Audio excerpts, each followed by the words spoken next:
organizing this. Uh, and yeah, like you said, we brought the Germans to talk about India, Bangladesh, and Pakistan. Yes. Well, we'll go ahead with your question first. So we spoke about media and civil society. See, broadly, if you see, the way a civilization or any country, any region progresses, how people progress, how society evolves is through conversations. For the longest time, and I think academia tends to underestimate at times, but the only way a society is going to change is through these conversations. People have to be interacting with each other, and which will, in time, perhaps bring a change about. With regards to supposed truth and the question on media and social media, I think you've got to see it, the change what has happened in the last 1.5 decades. Data democratization has changed media, changed conversations happening across the world. If I have to speak about the subcontinent, I can definitely talk about India. Around 15 years ago, Prime Minister Narendra Modi was one of the first, early adopters of social media. He had his Facebook page. He was very active on social media, interacting directly with the voters, and using tools like YouTube, using Twitter to interact with people. Prior to that, there are, and I call it traditional media, which had a certain strong hold on narratives and opinions, and in fact, they would give direction to opinions which are going to take perhaps any of those conversations forward.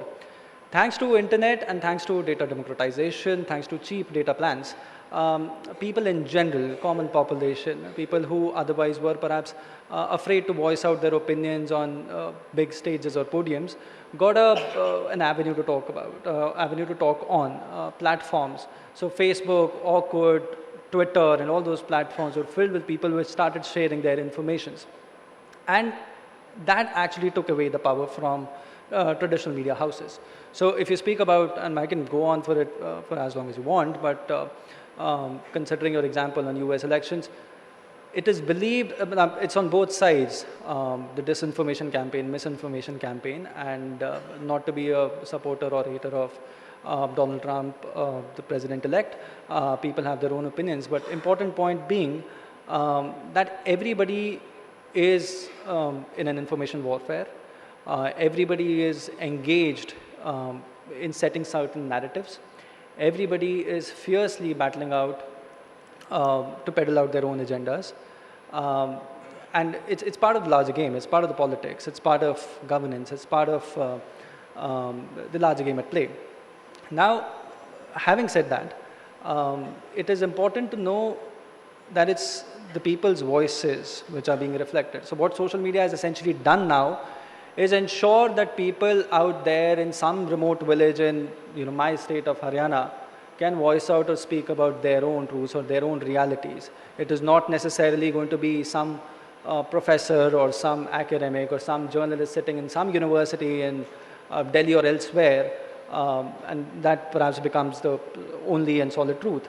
There are different interpretations, there are different perspectives, and social media has essentially given that.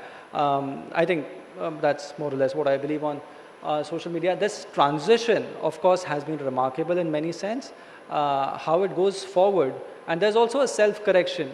Consider it, see, humans or civilized, like I said, we talk, we want to do a self-correction, there are opinions, there are counter-opinions, and then a fresh opinion is formed. This is essentially how it happens on social media as well. Twitter, for example, has this thing called community notes. Prior to this, there were certain people who held a strong followership or on Twitter, and they could say something and it would seem like it's the gospel truth. But community notes now gives a way that somebody can point out that this information is wrong and that information is correct. So I think as we progress, these conversations are going to take us as community forward, and perhaps bring the world together as well. I have one follow-up question. So media is, of course, subjective, although it should be objective. We are here now in Bangladesh, you're in neighboring India.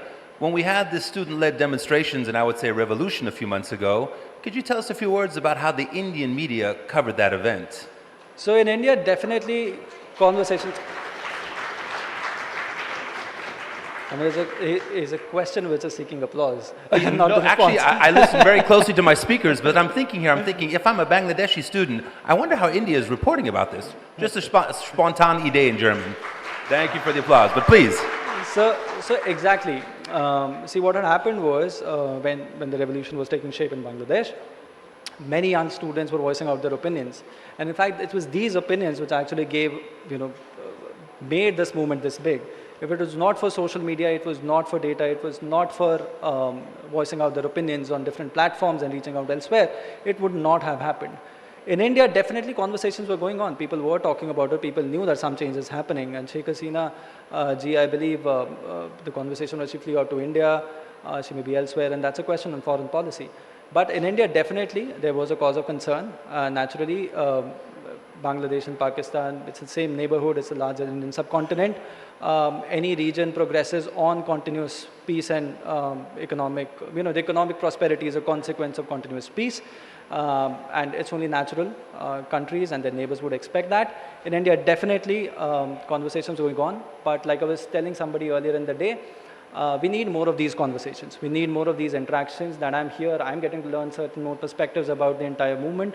And exactly this is what is going to happen. I'll perhaps go back to Delhi and write a piece on how I saw Bangladesh, how there's a certain perspective that people will talk about, say in Delhi or Dubai, but when you're in Dhaka, you want to see, you see from close quarters that it's not as tricky or as complicated as, or as conflicting as some would like to say. Super, thank you very much, Arjun. To our next guest, Debjoti, and again, just a coincidence, we have our two guests, first ones being Indians, but we had a wonderful lunch discussion. I enjoyed it very much. And I wanted to talk, you mentioned to me about the civil society key roles, and I certainly would like to ask you to expand on that. And another question, when we talk about NGOs, non-governmental organizations, does India report about these projects? I currently live in Germany, and NGOs are important, but they're not sexy. They don't get the headlines. And so my question is, how is it in India? Because a lot of times it's the bad news that goes to the first headlines around the world, and the good projects gets pushed back. So on that one, and also if you could outline a little bit about the civil society key roles that we discussed at lunch.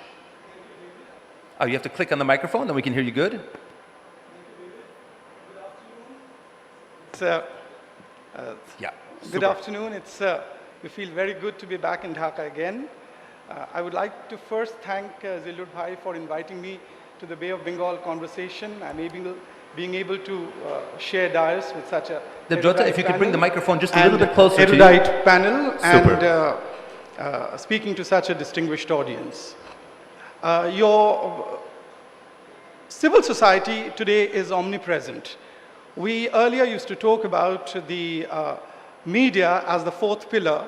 Civil society has become the fifth pillar of democracy in India and across the world. And civil society is definitely playing a key role in many areas. The most important area in which civil society is playing a very important role is community engagement. In a country like India, in the country which I belong, it's a very big country, it's a very diverse country, it's a multi-religious, multilingual country, and there are different kinds of stakeholders with different kinds of interests. Civil society here can play a very important role in beginning dialogue, forging unity, bridging differences, and so community engagement is one area in which civil society can play a very important role. The next important function of civil society today in any society is conflict resolution. A lot of conflicts, a lot of differences, a lot of problems around. Here, civil society acts as a kind of a platform where they can bring the stakeholders together and they can actively engage, facilitate dialogue and engagement between different parties who may have diverse interests. So facilitating dialogue and conversation, and which in the long run can reduce conflict, is another very important and key role which civil society can play. Crisis communication. And during times of crisis, we are seeing the different stakeholders walking in different directions. They don't want to sit together, and they don't want to think the way in which the others are thinking, or ponder upon that what is their problem and what is mine. So another very, very important role of civil society is advocacy. In civil groups, we have, if it has proper representation, there are different kinds of people involved, and there they can act as, provide advocacy on issues which at times become very, very critical. Civil society is today playing a very, very important role in capacity building also. Civil society is working with women, marginalized sections, with children, with people afflicted with different kinds of diseases. There are different kinds of civil societies working in very key and niche areas. And when they're working in these key and niche areas, civil society can help in capacity building, which is today very, very important. Everything can't be left to the government. Everything can't be left to government funding. Therefore, civil society can engage the corporate world, the government, and the people at large, and bring them together and help in capacity building, which is, again, one of their very key and important functions. And lastly, I would talk about civil society plays a very important role in liaisoning. There are different stakeholders, and even within the government, there are different levels. Liaisoning function is a very, very important role that civil society plays today. But as I say, things are not so easy. There are multiple challenges which civil society faces in any society. There are restrictions from the government of the day, as we have been listening. Civil society often faces different kinds of legal and other restrictions from the government. Another very important thing is that civil society doesn't manufacture anything. So where does the money come from to run an organization? Therefore, funding is another very important and key area where civil society has to work, engage the corporates, engage different communities, engage people who are able to donate and gather funds to run their organizations. In countries which are volatile or in very difficult circumstances, Bangladesh passed through different difficult circumstances throughout the history. In India, we also have faced, in our northeast, in the state of Jammu and Kashmir, there are militant groups which often oppose dialogue, and threats can come from them. And please, because of time, last sentence, or please wrap up. And also from socio-cultural institutions. There are cultural and social differences often, religious differences often, and therefore civil societies often, sometimes, unfortunately, represent a particular group. That also happens, and here again, problems may arise. Excellent, thank you. One brief follow-up question. 1 or 2 sentence answer. Civil society is important. What do you think about governments making it a requirement that young people have to do a civil service project for a half a year? We'll get to Germany in a moment because there was something similar to that in the past. Saying I feel that's a very good idea. Yeah, a half year, 1 year? Saying yeah, 1 year of internship in an organization where they can hone up their skills, know the society, learn about the problems in our society. It's just not earning and making your own career. A young guy has to make himself more usable to the larger public for the country. And therefore, an internship in a civil society organization is always a welcome. Right, very good. Thank you very much. Felix, I know now you've been here in Bangladesh for several months, but originally from Germany. I'm living there now in Hamburg. In Germany, the government is actively fighting misinformation and fake news. In Germany, like several other places around the world, there's a rise of populism, the AfD, Alternative for Deutschland, Alternative for Germany. So I wanted to ask you, as the government ministries that are working in their respective fields to correct these cases of misinformation, are they having some success? How do you view that?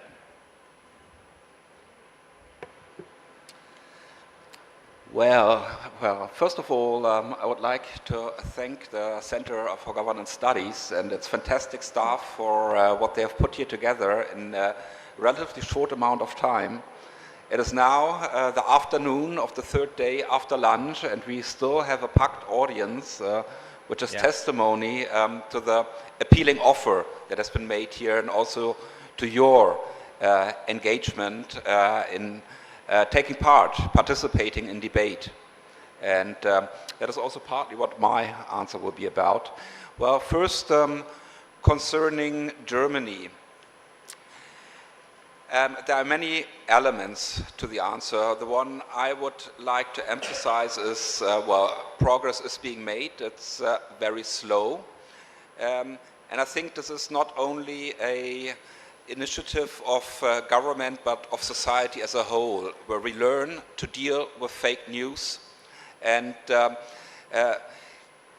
learn to evaluate social media, which largely get the credibility on the assumption that, hey, that is somebody I know, there's some personal element in there that makes it credible, rather than competition between professional newspapers where credibility has a higher importance.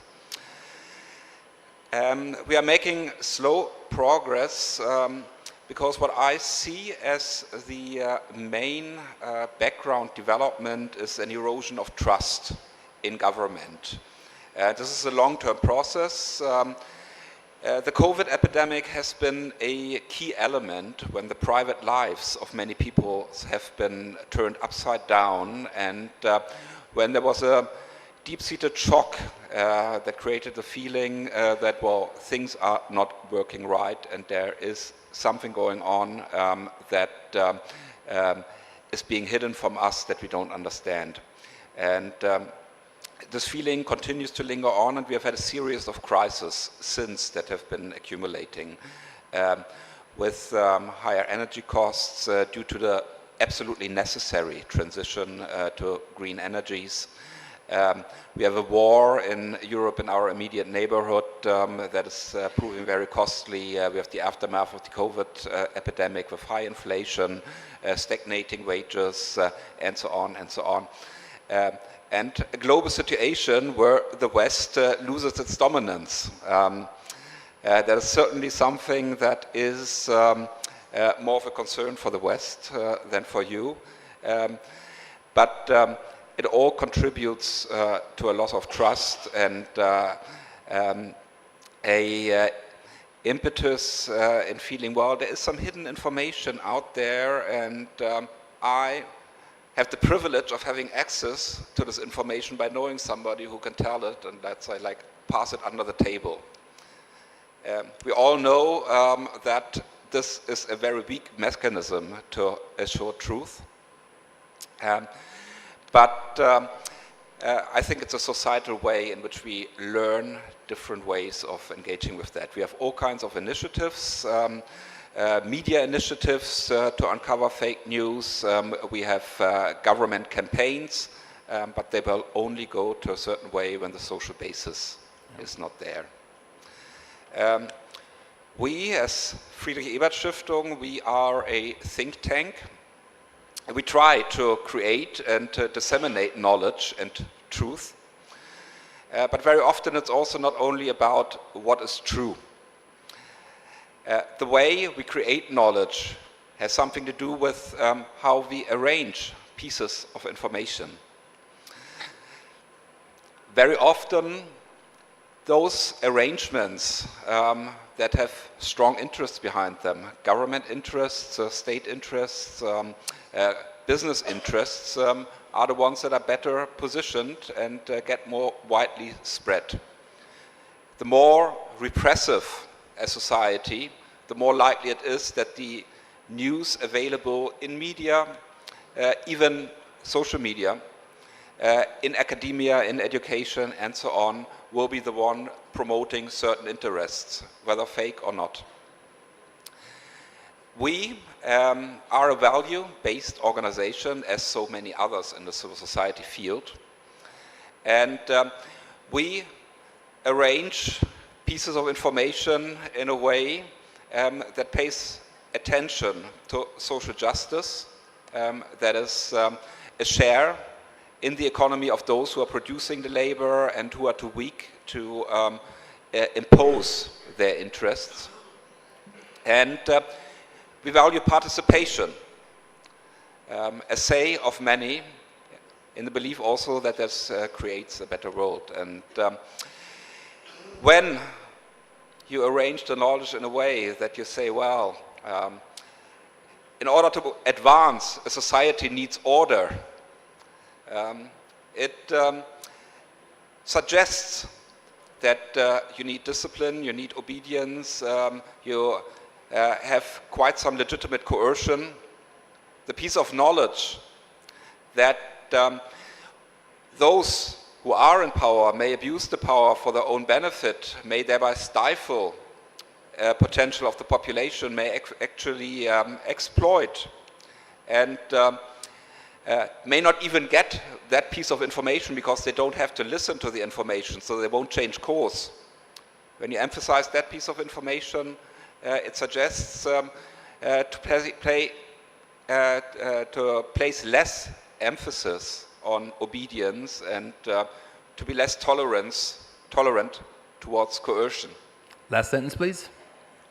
Okay, well, we are working together with partners here in Bangladesh as well as in other countries. We are defining the issues that we consider important together. We commission studies, we do trainings and dissemination events. By doing these, we create the time, the opportunity for intellectuals to do research on certain topics, build that capacity. They may use that capacity not only in the studies that may be taken up by government, civil society, whoever, but they may also use it in other teaching, other publications that they are doing and have a larger impact. And together with many others like us, we are creating and maintaining an infrastructure of alternative knowledge that is not directly influenced by the powers that be.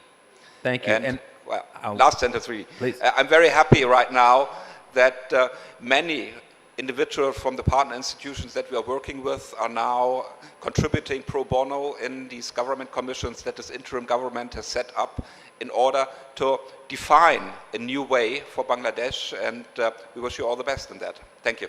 Thank you very much, Felix. Felix, one quick follow-up question. So living in Germany, there used to be a Wehrpflicht. So young people had to go to the military for a few years, but they could also choose to do a civil society project. This stopped, I think, about 10 years ago, but it was fascinating. These civil society projects, they could be working in a retirement home, they could be working in a national park, really something to deal with the country and give a connection to the country and give back. That's been gone for about 10 years, and it's interesting. I hear it not only from older Germans, but from younger Germans that they miss it. Not that they want to be in the military and have wars, but especially for the civil dienst, that they had that requirement to do something with and for the country. Your opinion on that? Is that something, and I briefly asked it before, something where we say a half a year, mandatory for young children or students, that they go and do something, it may not be well paid, but some kind of civil society project? Because I go back to it, to do something in goodwill sounds nice, but in reality sometimes it doesn't bring big results, in my experience. Felix. Well, in many ways, we may see a comeback of that, actually. It has technically only been suspended for a while, not abolished, and it's a very current situation. In some ways, we had created a zero-wage, low-skilled sector in much of the care economy that had a lot of deficits in that too. And I would look for a different kind of civic engagement and indeed that defense service. Nowadays there are a lot of people who still want to do it, but nowadays that places a severe constraint on your career. You lose a year or more for doing that kind of engagement, and it's not that it's overly valued in much of society. And it's about this effectively punishing some kind of social engagement while you're young, while you're having the time and will to look around and do some other things. I think that's the main challenge, and we should find a way to create a room for that. Okay, thank you very much. Naween, I can see you there. Hello. Good talking to you at lunch as well. We had a good conversation. Thank you for jumping in last minute to our panel. You're a professor here in Dhaka, and I had to ask, I've been talking to some of the people here. You know, we hear about this demonstration and revolution that happened in August, and then I read something like the internet was shut down, and we had that in an earlier panel today, shut down for a week or so. Social media channels, everything was off. So the first question I have is, in a world that's so digitally connected, can you just share with us, especially those that are not from Bangladesh, how was it to be forced off of line for days at an end in a digital world? You know, I think, well, first of all, thank you for organizing this conference. This has been a wonderful 3 days. I will start by saying that, you know, when I think about those days, sometimes I forget what happened over 1 week, and it's that 1 week where there was no internet. And I was thinking that, you know, our brains have now been captured by internet in such a way that, you know, as we are trying to draw up timelines, somehow that disappears. And then I have to tell myself that, no, let's just go back to actual things that happened, I did, versus things that I saw on Facebook or on social media or something, right? So, you know, I just wanted to start there and say that this entire period over a whole week where there was no internet ended up being very useful, right, for a variety of actors. But I think critical was how this period became a place where conspiracy theories thrived so well, right? Because all we could get was information, disparate information, just little bits of information that we could piece together from different sources. We'd call up our journalist friends, we'd call up our friends connected to some political institution or the other, and try and figure out, and, you know, go out onto the streets and try and figure out what's happening. So this was a period where I think we've all turned into detectives or journalists if we were not really participating on the streets ourselves, right? And so this brought out consumption of one thing that I think over the recent years we've seen decline in, which is traditional media, like actually watching TV. I myself didn't have cable TV, so I had to go and get it and actually watch it. And I think what was really important and useful is to figure out how traditional media and new media or social media worked together or did not work together, right? How at a time when traditional media wasn't giving us what we wanted, and we couldn't go out onto social media platforms to find news or even to express or report on what was happening, we were trying to figure out how else to communicate, right? And it's this milieu in which we see this emergence of conspiracy theories becoming so useful, right? And, you know, it was more so because some of these conspiracy theories would actually pan out, right? And we would say, oh, you know, I was right. And, you know, including things like, how long do you think Sheikh Hasina is going to last? Oh, 2 weeks, 3 weeks, 5 weeks, 2 months? And, you know, so, you know, that was the sort of political culture of the time, if you will.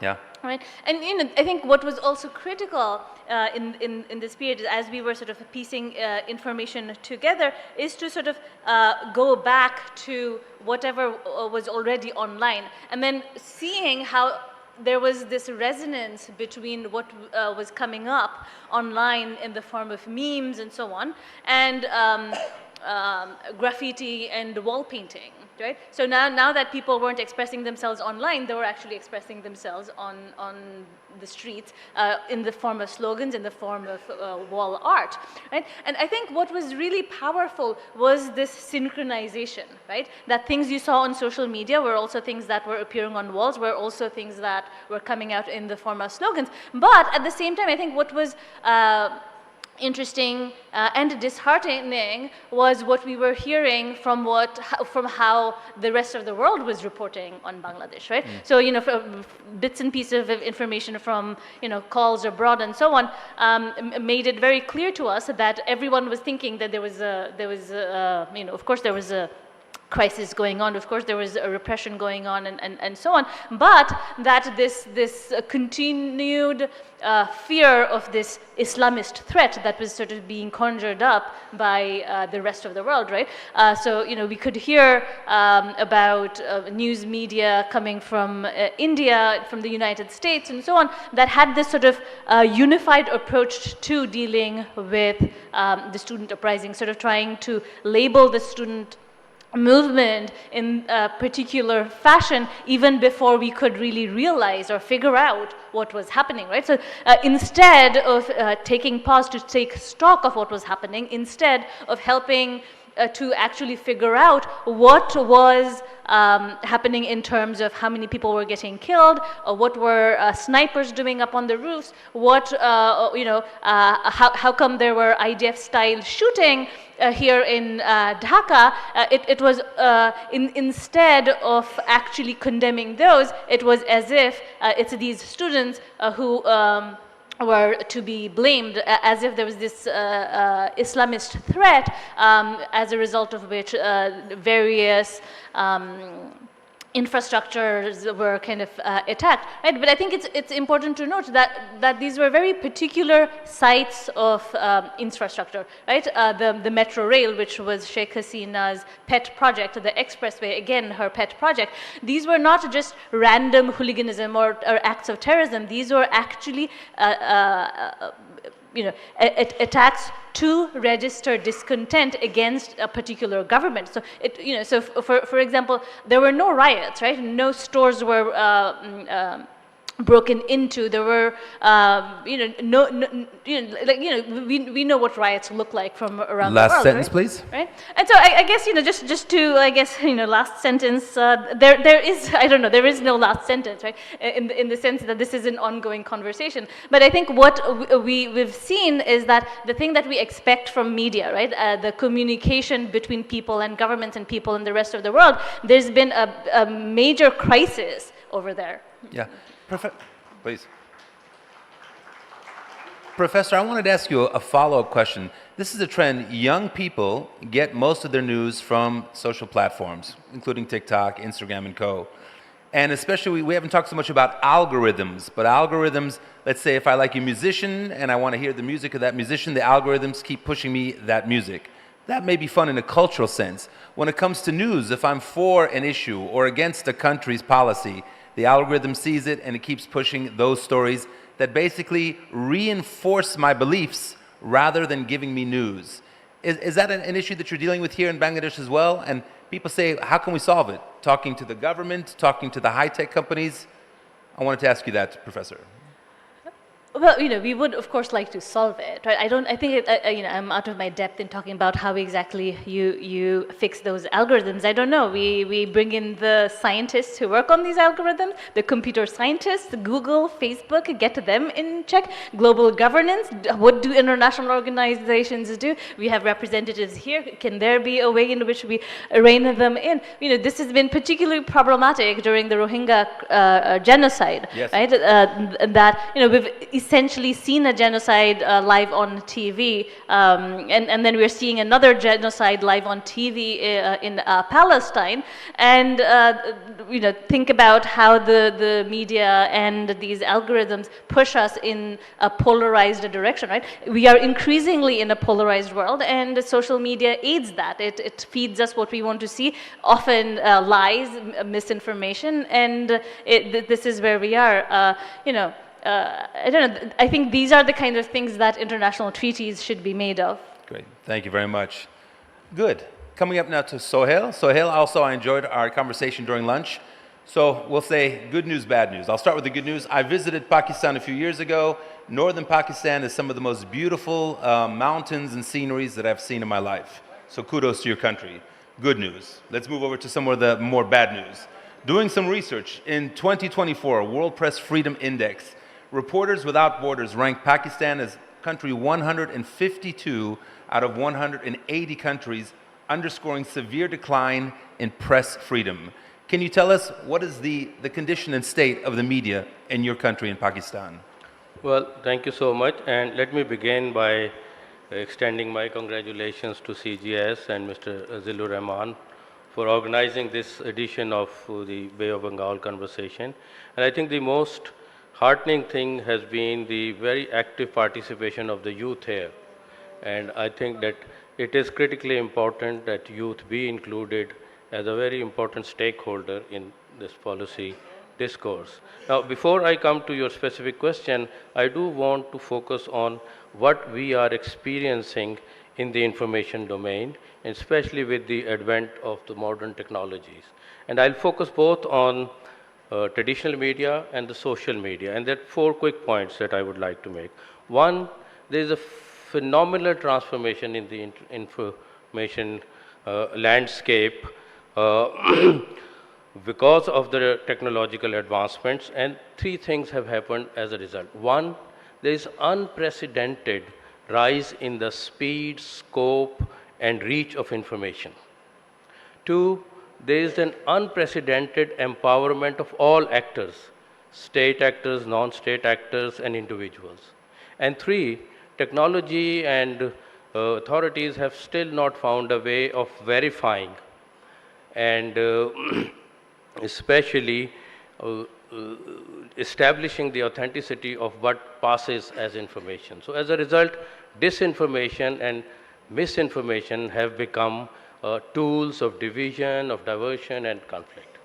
The second point is that the jury is still out. We don't know whether the advent of social media has been a bane or a boon. On the positive side, you see that it could be a tool for education, it could be a positive mobilizer for political mobilization, it could speedify your response in disaster situations and all that. But on the other hand, you also see that as a purveyor of hate speech, reinforcer of stereotypes, traditional biases, you see stigmatization, even glorification of extremism, and even live streaming of terrorist incidents as well. So this is a real huge problem. How do we counter that? I think you asked this question to the previous speaker also. In my view, this is both a multidimensional and multi-stakeholder enterprise, and in which the state, the civil society, the tech companies, the social media platforms, academia, and also individuals have a role to play, and particularly when hate speech is there, it has to be called out. The companies have to be told that this detrimental material has to be removed quickly, and also to ensure that there is good dynamic interaction among these stakeholders if we can, we want to control this.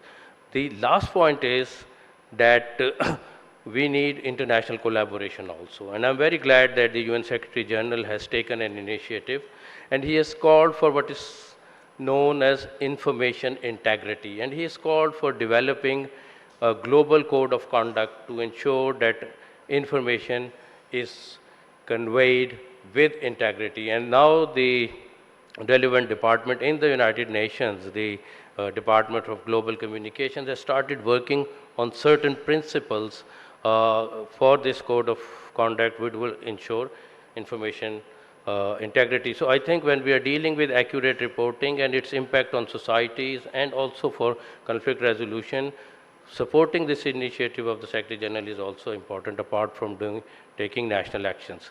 Now, coming to your specific question, one thing that I can tell you is that we are very proud of in Pakistan is the independent media. It's very vibrant, it is independent, and if you look at media, both print as well as electronic, you would be amazed with the wide range of opinion that you see freely expressed. And this freedom and this exercise of this freedom by the media is supported by 2 other elements: a very dynamic civil society and a very informed citizenry. And whenever matters go to court, we have seen that courts tending to support this freedom as well. Now, of course, what we are dealing with is the advent of the modern technology, especially some media platforms uh, being or used to communicate either fake news or opinions that could create difficulty or could have impact on public order. So you have this effort of finding the right balance. While this right and freedom is sacrosanct, how do we ensure that the technological innovation are not used or abused to create difficulties in society? Okay, and a follow-up question. So for me, a factor to see how free a media or a country is how openly you can criticize its own government. I think Bangladesh is also dealing with this question. So without getting too specific, in Pakistan, can journalism openly criticize the government and the leading powers that be? Well, I can tell you, you go to the Dawn website, you go to Urdu newspapers, you go to any TV channel, and in the evening we have these talk shows where you have anchors who bring people coming from all walks of life and representing all parts of the political spectrum, and they come and they talk about the government policies, they support their own political parties, so everybody is represented and you have a very dynamic debate. And I just invite you, you've been to Pakistan long years ago, I wish you could come again, and you also get a taste of our media as well. Thank you very much. Yes. We have time here for one or two more questions on the panel, then I'll definitely open it up for some Q&A in our audience. I already see a hand, give me one moment. Arjun, one question. I recently read, excuse me, in Europe, that I believe it was the country of Malta was contemplating to put a fine on fake news. That means that if they caught someone posting fake news, that they could fine them up to, I think it was €1,000, and even have the possibility of doing some jail time. Your reaction on this kind of an idea to combat fake news and disinformation? Similar ideas have, of course, been discussed because fake news is a pandemic. There are misinformation and disinformation campaigns deliberately part of the propaganda, which is peddled out time and again. But again, let's engage here. So we consider media for that matter. Earlier or before the idea, or before internet or before social media came in, the only truth that people heard or knew of was the truth of the government or some specific corporate houses. It is only the first time through internet and through social media platforms that you are listening to such diversity of opinions. How else would you know? Consider some village in Uttar Pradesh, which is a very large state in India. What is their opinion about certain matters? The only thing that you would ever hear from traditional media houses is how the narratives are going to be. And then something similar that Bangladeshi students also perhaps saw. The only narrative that they would hear was what the previous regime would peddle out. Who is going to counter it?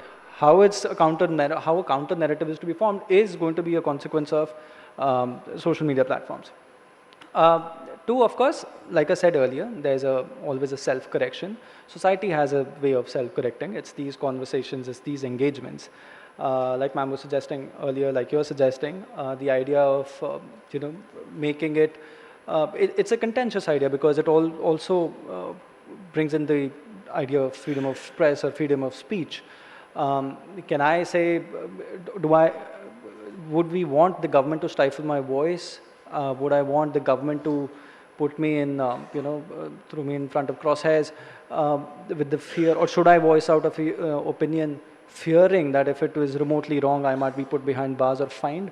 I think that's something to wonder, question, debate, and analyze.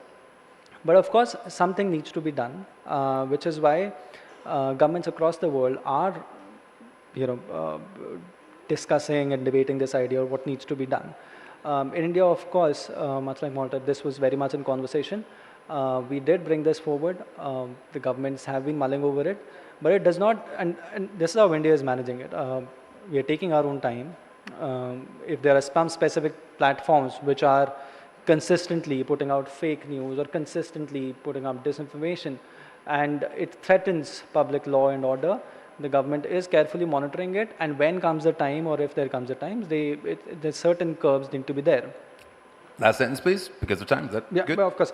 Another thing, I mean, these points came across while others were delivering their statements. I think both civil society and media are good bridges.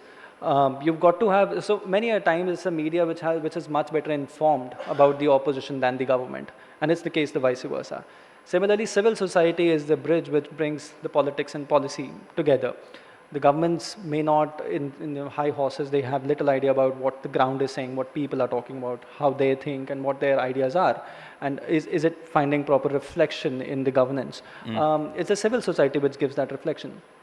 Another thing, of course, when you spoke about serving in civil society or serving in the army, I think I'm a nationalist in that sense. I think living for your country is a good way to live, and dying for your country is a great way to die. So with that, I think Very good. close my eyes. Truly nationalist. Thank you. Yeah. Felix, a question. The Friedrich Ebert Foundation, the Stiftung, it's one of the largest in Germany. You are here in Bangladesh. I'd like to know why. Why did you choose to come here? Because some of the other big organizations, like the Konrad Adenauer Foundation, also a fantastic group, they're not here. So why are you all here in Bangladesh?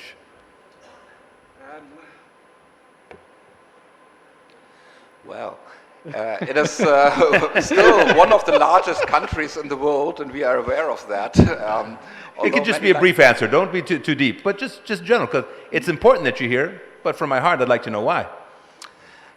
Well, we are an organization, as I said, that takes social justice seriously.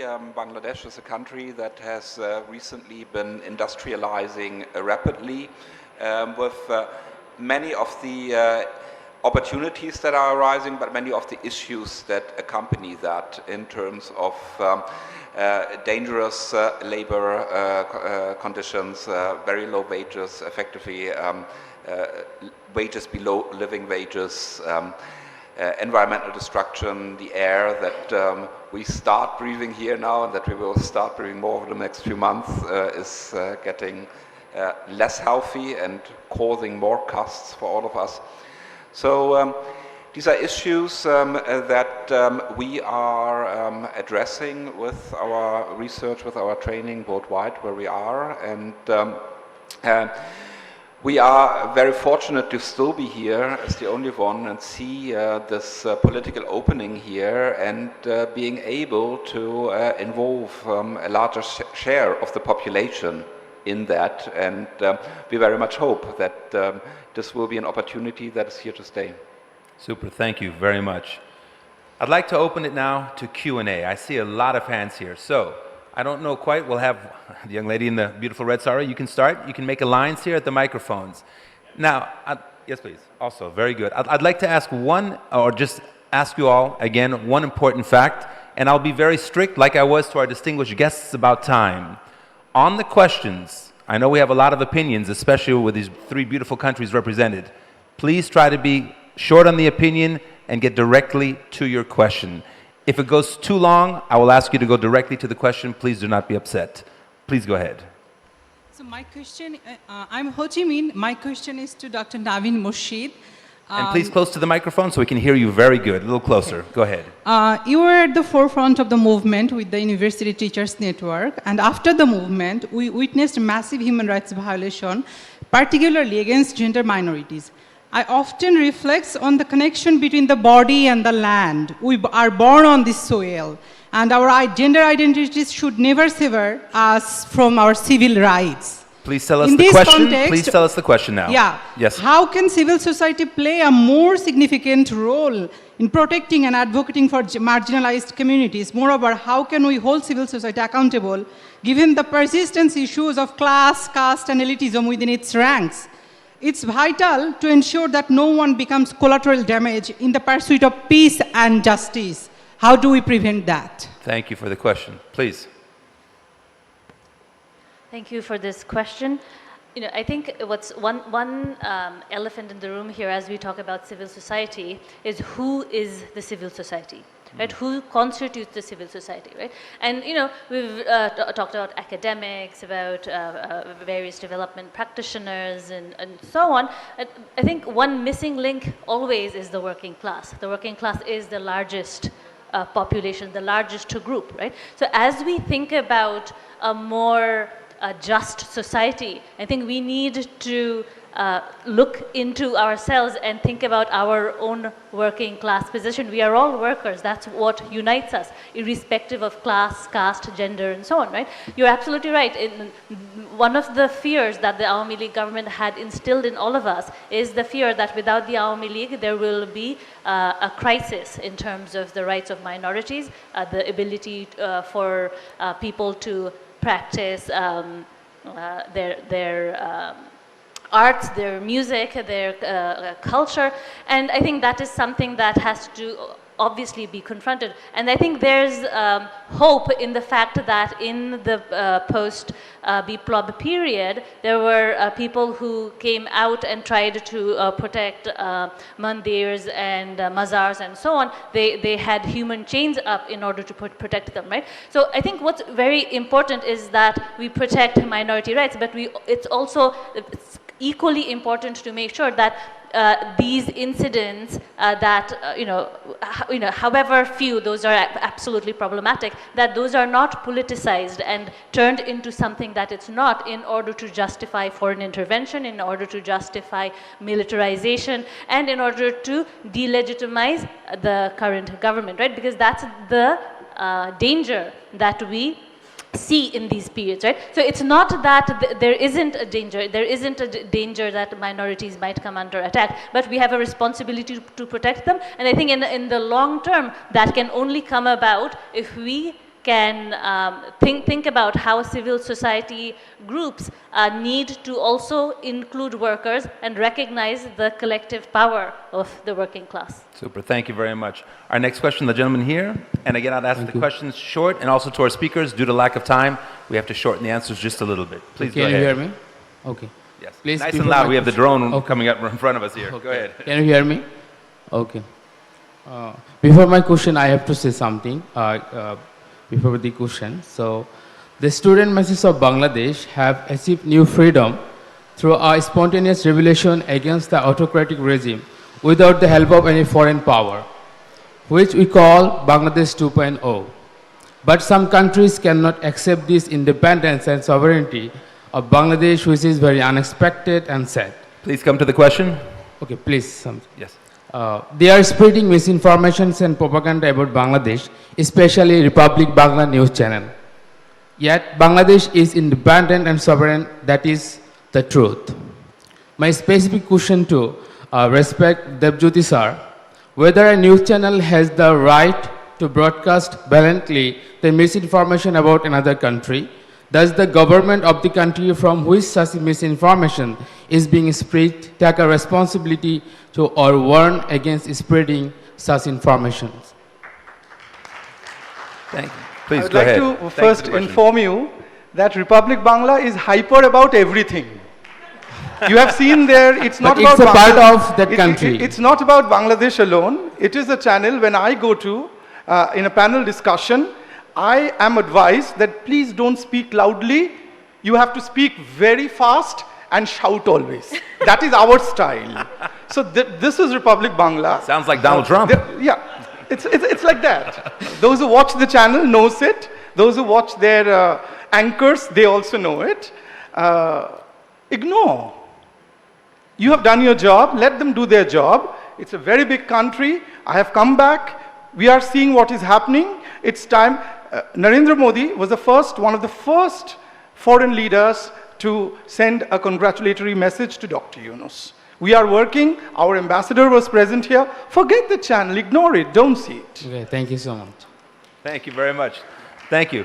Our next question to our organizing panel. I don't have the countdown clock that they told me they would do, so if somebody gives me the 5-minute signal, I will start to wrap it out there when I see the 5-minute signal. Please, the gentleman here, and then I'll go to the woman. Go ahead, please. Good afternoon, everyone. Nice and loud. Good afternoon, everyone. My question is to Sohail Mahmood Sahab.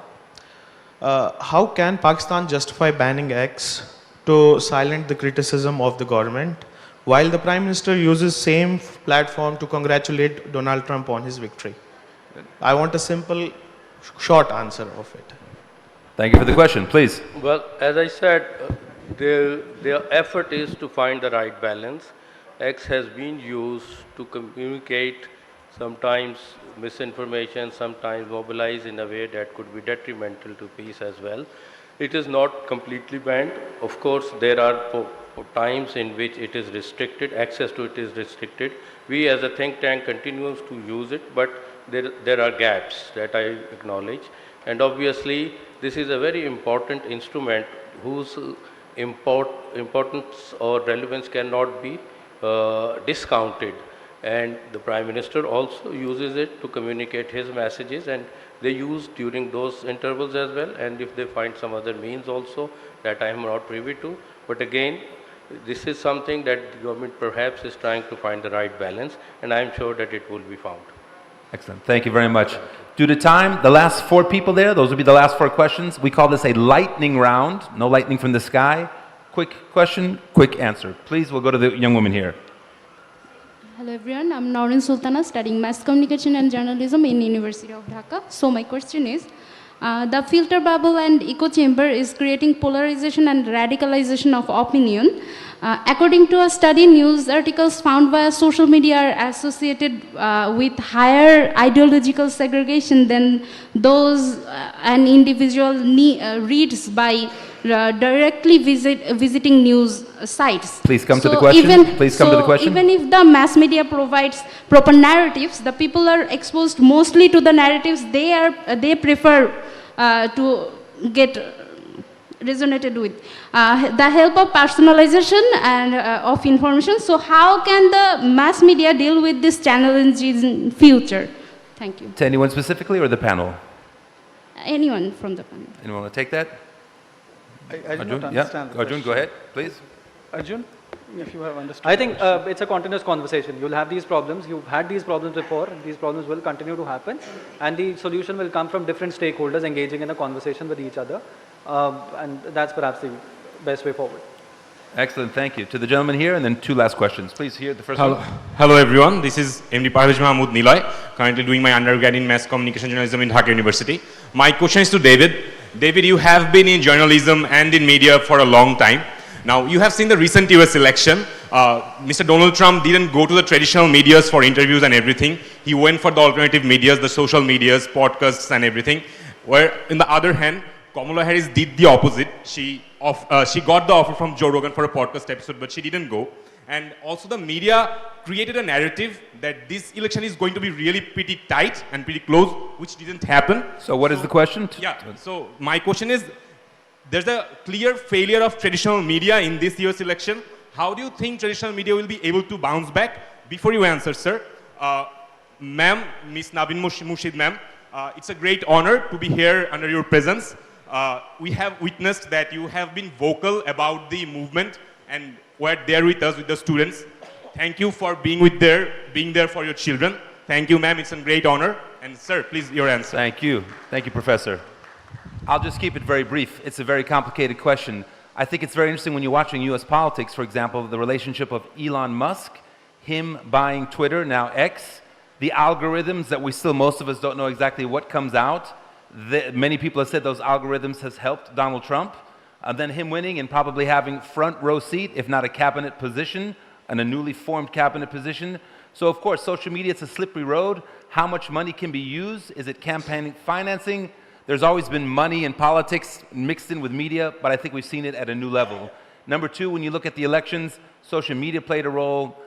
I broadcast about it for the last 4 months. It's a long list, but I will say one thing, and that is that when it came to social media, the podcasts, you're right, Joe Rogan, even here in Pakistan, they're talking about Joe Rogan. This is a martial arts fighter that sits down and do 3-hour podcasts. He did it with J.D. Vance, the vice president. He did it with Donald Trump. He asked Kamala Harris not to do it, and many of the supporters were upset that she didn't go on this podcast and said because she can't do a 3-hour interview, will not vote for him. So the mediascape is changing very quickly, and I think the Democrats have to do some soul searching to come back. That's the very short answer on a big question. Thank you very much, sir. We're running out of time. The last two Arjun, you want to jump in, please? There's something similar that happened in India also. Recently we had these Haryana elections. Yes. Yes. No, provincial state elections in India. There was a mainstream media which was projecting a clear Congress party win. The results were drastically opposite. Which state? Haryana. Haryana. So in Haryana we saw the same thing happen. Everybody across media was projecting that Congress party is going to win close to 60 plus or 70 seats. I remember on the voting day, everybody was anticipating that Congress is winning 72 seats, but it's the BJP which won the election. So there is, that thing where how the mainstream media is projecting these are going to be the numbers, but is the social media and on-ground situation may perhaps be drastically different. So that's something. Interesting. Thank you, Arjun. Last two questions, please, sir. Greg Simons. So, I mean, on the word misinformation, it does not have to be false. It can be true but inconvenient for the government.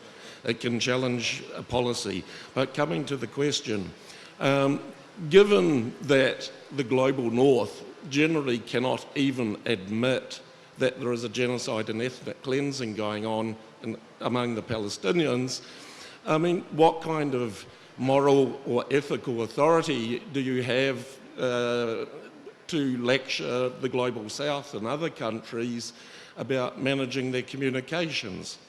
Thank you. Oh, a big question for a very short time. Does anyone want to take a stab at this? No? Professor? Yes, Sohail, please jump in. Well, indeed, it's a critical question. We have seen, great moralizing from the, global north, how to manage their societies, what freedoms to uphold, and, how to create balanced situation for citizens on the alleged onslaught of states.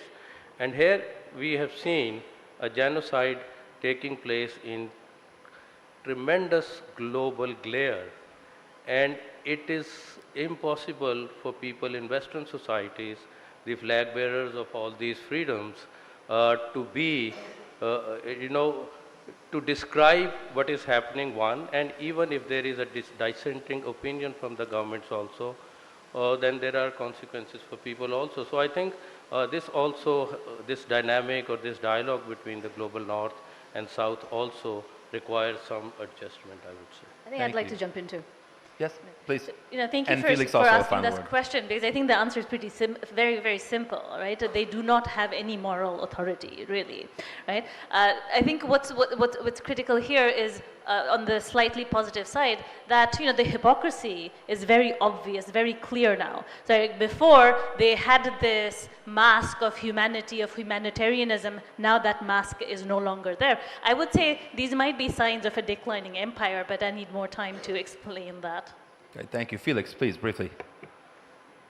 Well, I wouldn't say I agree with the premise of the question. I don't think we have been lecturing here, but as I started with the difficulties of trust and the broken trust in, let's say, the elite as such among a large share of the population, it's actually an issue that we share in the West as well as here. And some of the backgrounds may be different, but some of the answers to get to restoring trust and having a different kind of relation may be similar. Then on this front, and I don't really consider myself an optimist rather than realist, but I think also we should point out some self-correcting mechanisms that are working. And well, in the wake of 2nd October in Germany, we had a press that was extremely partisan, where you had, and many others in Europe had legitimate concerns about press freedom in Germany. I'd say the situation has turned around virtually 180, and not only in Germany. Just these days, we had Haaretz, the liberal Israeli newspaper, titling, "Maybe Israel is indeed committing genocide." And final sentence, there please. are some mechanisms working. Thank you. Super, thank you. We've run out of time, but this gentleman has been so patient waiting. So you get the last question, one sentence if you can, and our answer is very quick too. Please, sir. Thank you, it's my pleasure. Sure. I am Sabyasachi from Harnet TV and we are from world's first television on dedicated to women's well-being. My question is that while in South Asia, in the Bay of Bengal region, media has been criticized for sensationalization and polarization. What concrete frameworks do you recommend so that editorial independence and commercial viability is not lost, but responsible reporting and peace initiatives are intact? Thank you. And who was that? Please. There are codes of conduct everywhere. For a media unit to be commercially viable, it has to run. We have to pay the salary. And so we have to compromise sometimes. It's always not desired, but there must be balance. What is very important that when we are working, we need to see that there is balance between editorial freedom and policy and the commercial interests of the organization. That is all. It will be a continuous process because, again, in a very tough world where economics, today, that's why we have changed the terms also.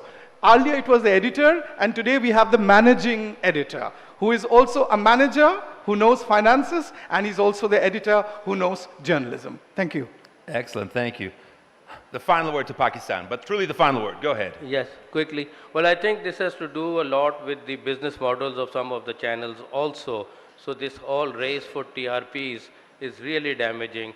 So, among other things, all the stakeholders need to engage on how this can be revised so that instead of sensationalization, there is focus and more premium on accurate reporting and moderate opinions. And I think you said region-wide, we have some platforms like SARC, which is not very active these days, but this is one issue in the information domain that these governments and the countries of SARC can discuss how to address this issue as well. Thank you. Thank you very much. The Bay of Bengal conversation, what an honor it has been to moderate this session with people from Bangladesh, from Pakistan, from India. I kind of feel it's like Thanksgiving, same family, but maybe a few different opinions, but it's fantastic. Also representative from the Abert Foundation, one of the largest foundations. Everyone, please give a warm applause and a thank you to our panel. Thank you all very much. Thank you. I was the only Bengali in the panel, so I would like to end by সবাইকে কলকাতা থেকে সবার জন্য অনেক ভালোবাসা। Only Bengali আবার কি জিনিস? Chalo. Microphone, please.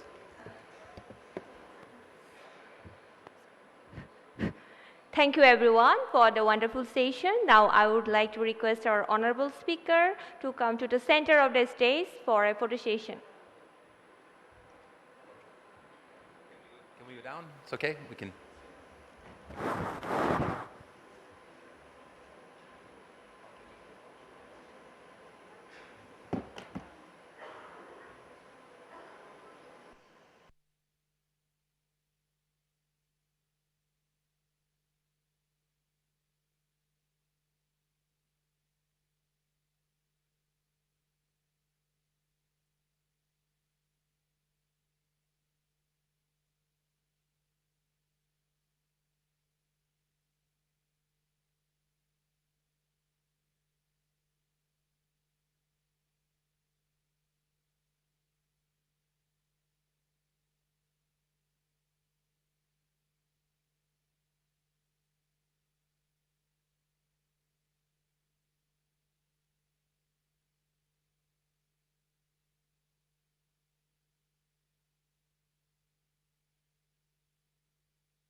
Good afternoon, everyone.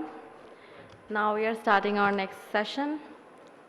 In South Asia, the relationship among the countries are like yin and yang, or siblings with competitive spirit. In this situation, Bay of Bengal conversation can be a way to make them on the same chapter if not on the same page. With that note, I would like to welcome the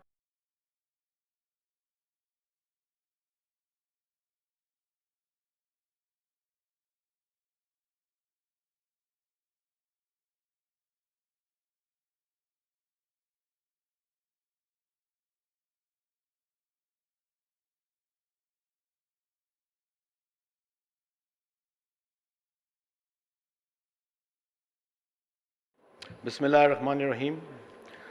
Honorable organizers, distinguished guests, ladies and gentlemen, it is both a privilege and an honor to address you today at the esteemed Bay of Bengal Conversation 2024. This gathering provides us with a vital opportunity to reflect on some of the most pressing regional and global challenges. It is also an occasion to engage in meaningful dialogue on how to navigate the future, especially in the realm of trade and economics. Today, it is clear that economics and trade relations are not just vital components of national prosperity, but also key drivers of our diplomatic interactions. In fact, I would argue that in this interconnected world, economic ties increasingly shape, influence, define, redefine political relations, and even to a good extent, strategic alliances. Diplomatic relations between countries are not solely rooted in geopolitical, military, or strategic considerations. We have seen a remarkable shift in the way the relations between the countries and the regions are influenced by factors like economics and trade. Commercial and economic interests have become increasingly central to how nations engage with one another. Trade and investment have not only supplanted old geopolitical rivalries, but have emerged as the primary instruments for fostering peace, cooperation, and shared growth. The shift is most clearly illustrated in the way countries have formed integrated trading blocs. Take, for example, the European Union and the Association of Southeast Asian Nations, both of which have created strong intra-regional trade networks. Within the EU countries, once embroiled in conflict, have now forged deep economic integration, with trade flows transcending national borders. In 2023 alone, intra-EU trade in goods was 4.1 trillion euros. Today, intra-EU trade is valued in the trillions of euros and serves as the backbone of political and economic cooperation in the region. Similarly, in ASEAN region, we have witnessed remarkable growth in intra-regional trade, with members recognizing that their collective prosperity is tied to economic collaboration.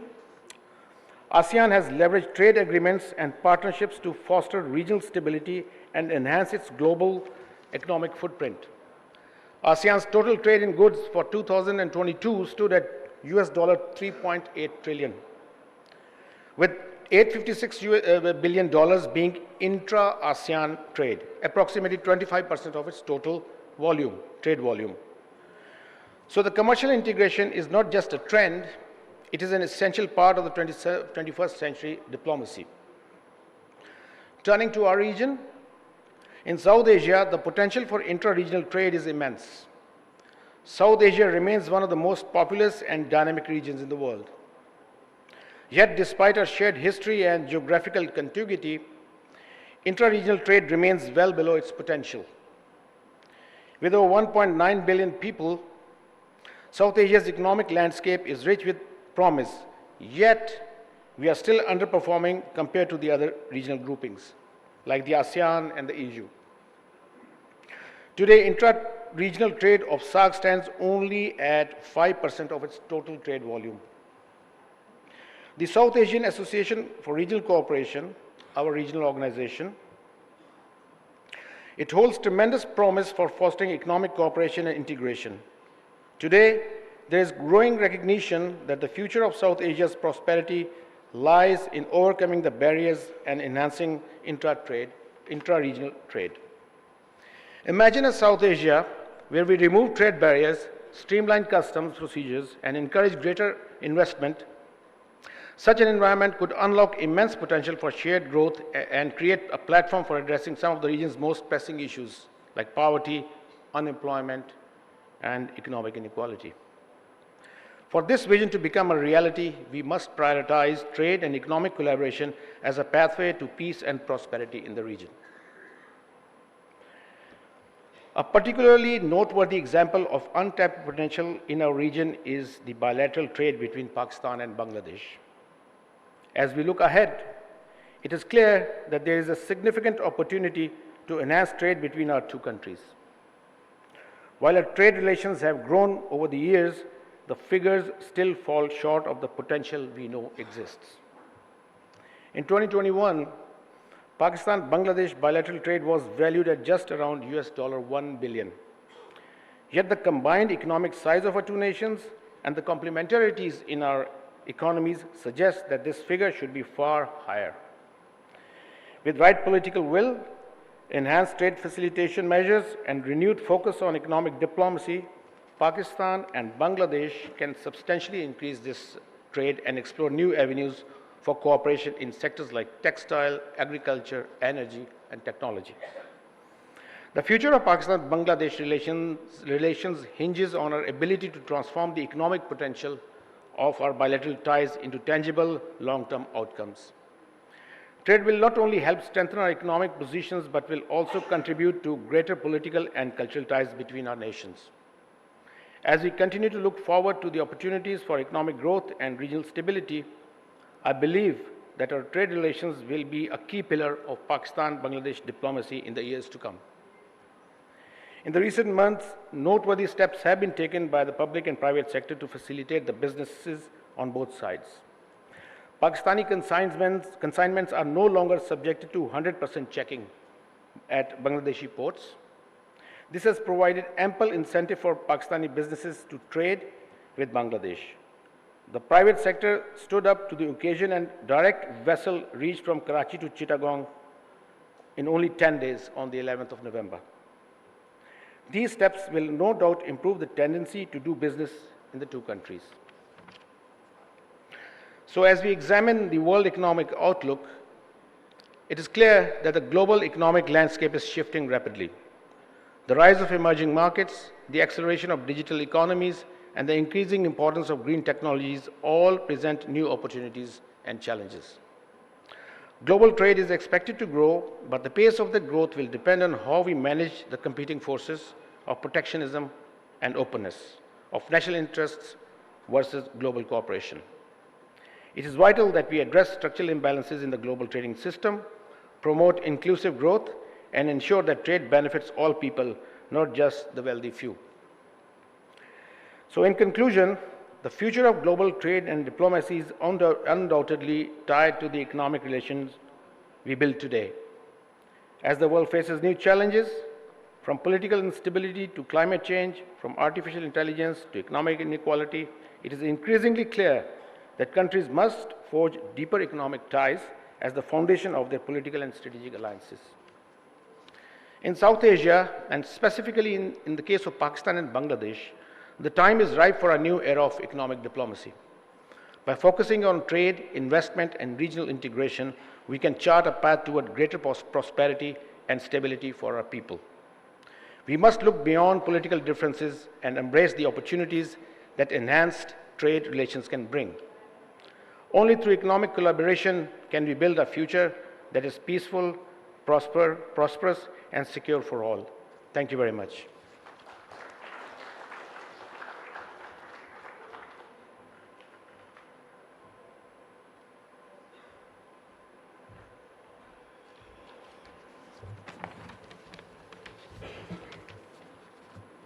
Good afternoon, ladies and gentlemen, distinguished guests and esteemed colleagues. Welcome to what promises to be a deeply engaging and thought-provoking session titled Beyond Aid, New Models of Collaboration between the Global North and South. This discussion could not be more timely or relevant as we explore ways to transcend traditional frameworks and create partnerships that reflect the realities of our interconnected world. It is my distinct honor and privilege to introduce the person who will set the tone for this crucial dialogue. His Excellency Boris Tadic, the former President of Serbia. President Tadic is no stranger to the Bay of Bengal conversation. In fact, he has been with us from the very beginning, playing an instrumental role in shaping the vision of this platform.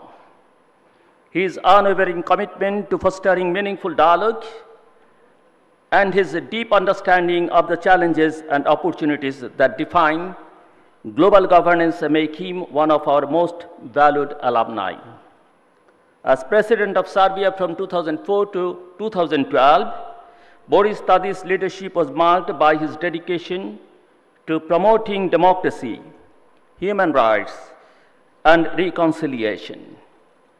He championed Serbia's path toward European integration, often under complex and challenging circumstances, and worked tirelessly to create bridges between divided communities. His belief in the power of dialogue and his commitment to principles of justice and fairness remain an inspiration to all of us. But beyond his accomplishments in office, President Tadic's contributions to the global community have been nothing short of remarkable.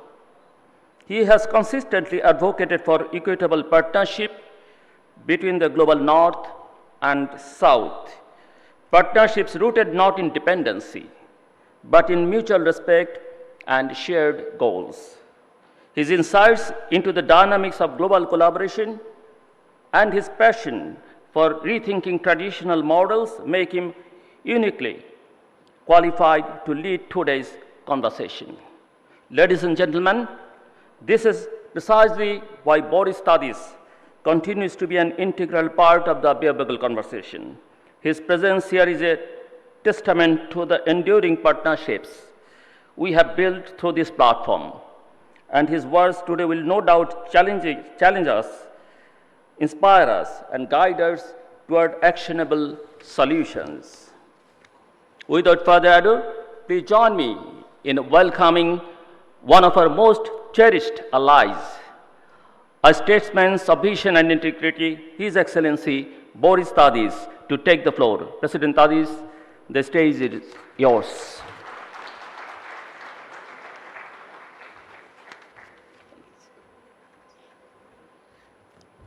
Thank you, Ziller, for your kind words. And ladies and gentlemen, I'm honored to be once again with you here in Dhaka, in Bangladesh, especially after political changes that happened in this wonderful country. In the past forums, I talked about potentials and hope. Nowadays, we can talk about practical measures and the practical steps this country can implement and that I consider very important for the future, not only Bangladesh and people living here, but whole region. Let me say a few things about global North and global South. We are living on crossroads, and we are redefining every phenomena in political arena nowadays. In that context, phenomena of global South is also redefined. We don't have like it was, relations between global North, developed and undeveloped country or developing country. We have a kind of cooperation and very specific arrangements we are facing with that are changing the global rules and the geostrategical landscape. Redefinition of the different phenomena is also characterizing world nowadays. In the context of political changes in the United States, the war between Russia and Ukraine, war in Israel between Israel armed forces and Hamas and Hezbollah, potential rise of the new global powers like Turkey, Iran, and the role of India in global arena, Many people are right now talking that we have only two main global powers, like United States and China, taking into consideration economic development and the power of their military equipments and their military forces. Many people are saying that Russia is not that anymore global power like it was, because Russia is losing that rise for economic development, but Russia is still extremely powerful regarding nuclear potential and the military potential. India is coming on the global podium. India is coming very fast, but coming under shadow, like it was the case with China only 10 years ago. Things are changing so fast. But at the same time, we have aspirations of Iran, Turkey, and other big countries, countries with a significant population. Right now, I'm coming to that issue, and I will make very few comments about Bangladesh in this context. Some of the people that has been participating on this conference has been saying Bangladesh is a small country, but with a huge population. There is no small country which has a huge population. The key issue for the future is the population. Every country has the same dispersion of the most talented people and not talented people. This is about approximately 5%. If you as a country, if you have 180 million, I think more than 180 million people, inhabitants, you have a huge, huge, extremely talented population. That is going to be main advantage of this country in terms of development.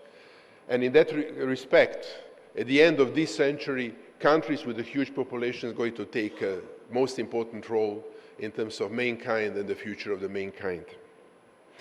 Now, I'm coming to the issue of geostrategical relations and the relations between global north and global south. Relations that are changing overnight, very fast, like all other relations.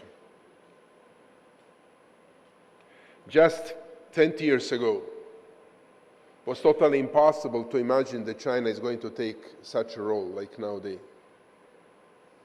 24 years ago, I used to be just a citizen of my country when we were bombed by the NATO without decision of Security Council of United Nations. In that moment, Chinese embassy was bombed in my country. Nowadays, it's totally impossible to imagine that someone is going to bomb Chinese embassy. Within 25 years, things are changing so fast. Geopolitical landscape is changing so fast. And bilateral and multilateral relations are changing so fast. In 2000, let me say a few things about my country, Serbia. And finally, I'm going to clarify why I'm mentioning Serbia right now. In 2000, we, democratic forces in my country, we withdraw Milosevic, which was considered by ourselves as a dictator who brought our country in horrible conflicts in the former Yugoslavia. He's not only who did it, but he's one of them. We replaced Milosevic, defeated him on elections, and we didn't want to recognize election results. We as the opposition, we organized massive demonstrations. Ordinary people came to the street.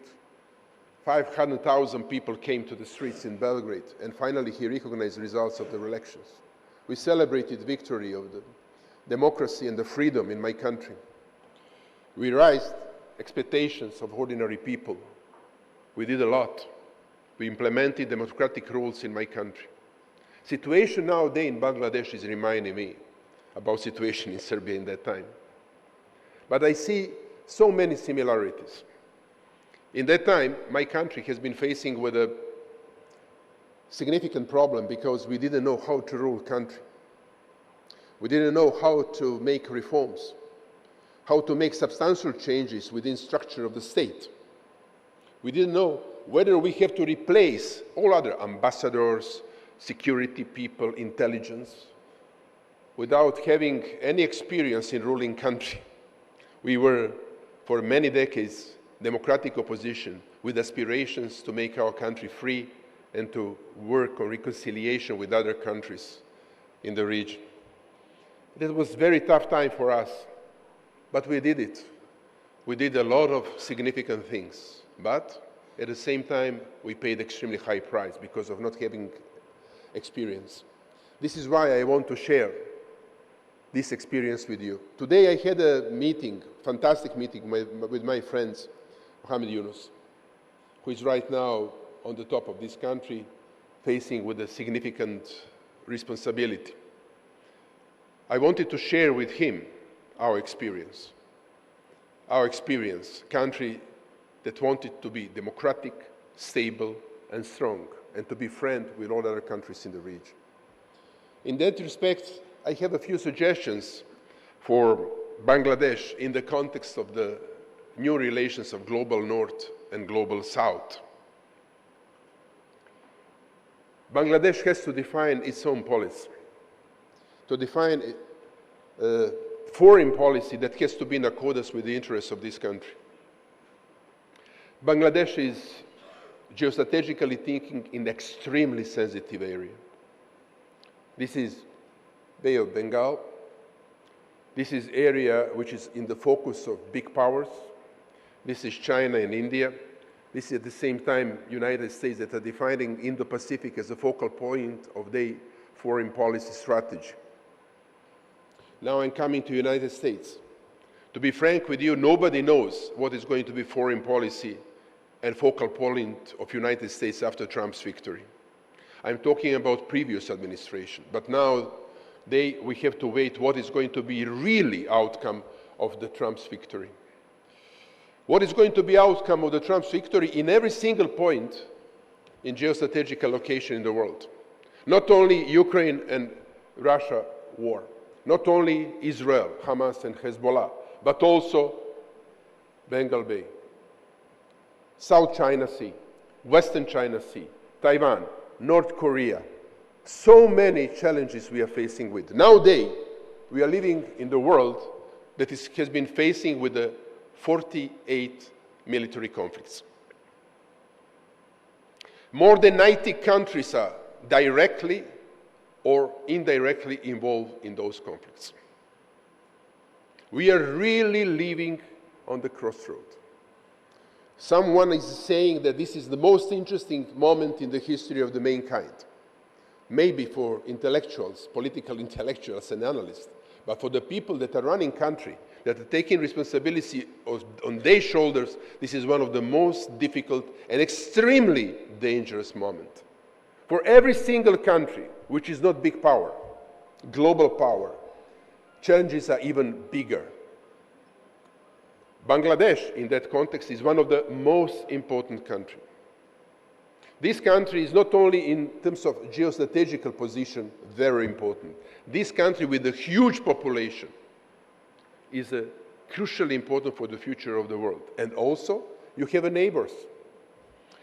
You have Myanmar, very unstable country, which was on the democratic way, but right now we cannot confront that anymore.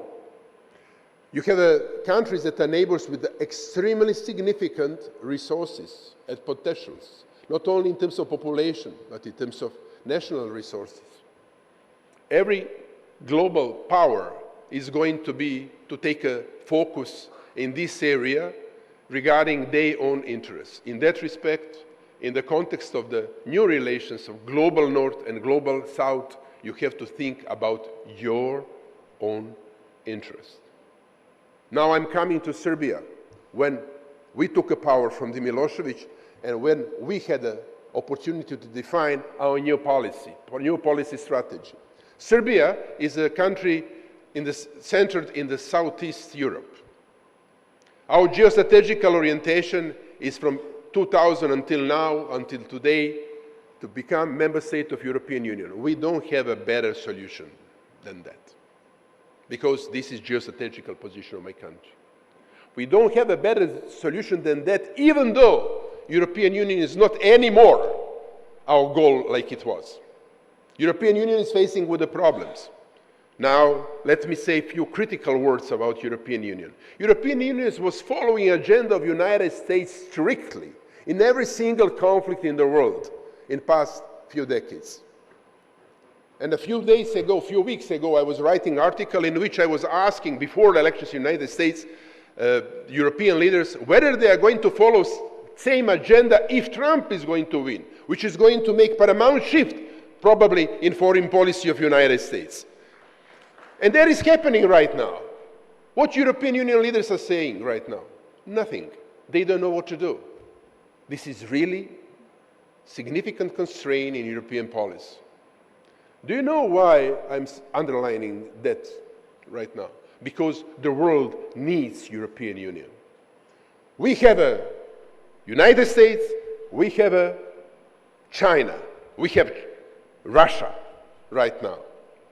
We don't have a sophisticated model of policy. European Union project is the most significant peace project in the world, in the history of the world, of the modern era of the world. This is very important. We need a sophisticated policy right now.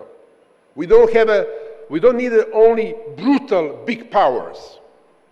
Nowadays, we have such situation. This is like a dance of elephants in the small room. Do you know, can you imagine what is going to be final outcome of the dance of elephants in the small room for smaller people and the smaller animals? That can be disaster. We need a sophisticated solution. We need a politics and a new expertise in the new context of the future of the mankind. This is why I'm always encouraging European Union leaders to take over their responsibility for the problems they are facing with. I talked about Bay of Bengal. I talked about this part of the world. But at the same time, there are more perspectives. There is not only India, 1.5 billion people, China, 1.6 billion people, with fantastic economic growth and fantastic potentials, but there is also ASEAN area with 800 million people. And I think that can be taken into consideration very seriously in terms of geostrategy and interests of Bangladesh to think about possible relations and specific relations and new solutions with ASEAN countries. If that group of the countries are going to have 1 billion people with a significant structure and strong structure like European Union, like it was 15 years ago, not nowadays, but 15 years ago, that can be inevitable global player in the future. We need such a place. We need European Union and we need ASEAN country to bring in a global arena new voice and to redefine in a specific way global context of the geostrategical context of the global north and global south. That can change context of the global north and global south more than everything else. At the same time, competition between big powers can contribute to the mankind. We are witnessing that from 2014, after meeting in Kazakhstan when Xi Jinping, president of China, has been launching the idea about Belt and Road Initiative. We have a new Global Gate idea which was launched by European Union countries. This is very good. This is coming later, and this is always the matter of criticism of European Union leaders because they are late, they are lazy, they are not taking the consideration in the right moment geostrategical interests. But this is good, because if we have at the same time two parallel processes that can coordinate finally somehow, smaller countries, developing countries, global south can benefit. Now, I see my very, very good friend Musamar from Mali, and his country which is suffering very, very much because of not very fair relations with a country that has been always presenting in this area. For example, France. France loses credibility in Africa. Whoever lost credibility, many Western, so-called collective West countries, who is coming, who is replacing them in terms of popularity? Russia. Is that good? I'm not sure. But this is reality. But with such initiatives like Belt and Road and Global Gate and criticism and kind of checking, making kind of balance between these two strategic initiatives, I think that countries like Mali, like Congo, like Nigeria, and countries of Central Asia, and all other countries like Bangladesh can have a benefit. I'm thinking about initiatives that can positively contribute to the development and new stability in the world. Why I'm saying this? Because we need a balance. We need a balance. 2000, beginning of 20th century, is characterizing the moment with a new conservatism in the United States. Do you remember that period? An outcome of that was a book of the Huntington, Clash of Civilization. The other was a Fukuyama book, The End of the History. Actually, this is beginning of history. This is new beginning of history. Whoever was thinking this is the end of history and the international relations, economic relations, and military relations are cemented, beginning of 20th century failed. This is beginning of history. And the countries like Bangladesh, countries with a huge population and huge potential and huge hope, are really going to contribute to the new history. Fantastic book, which was criticism of Fukuyama and Huntington, was written by Dominic Moissy.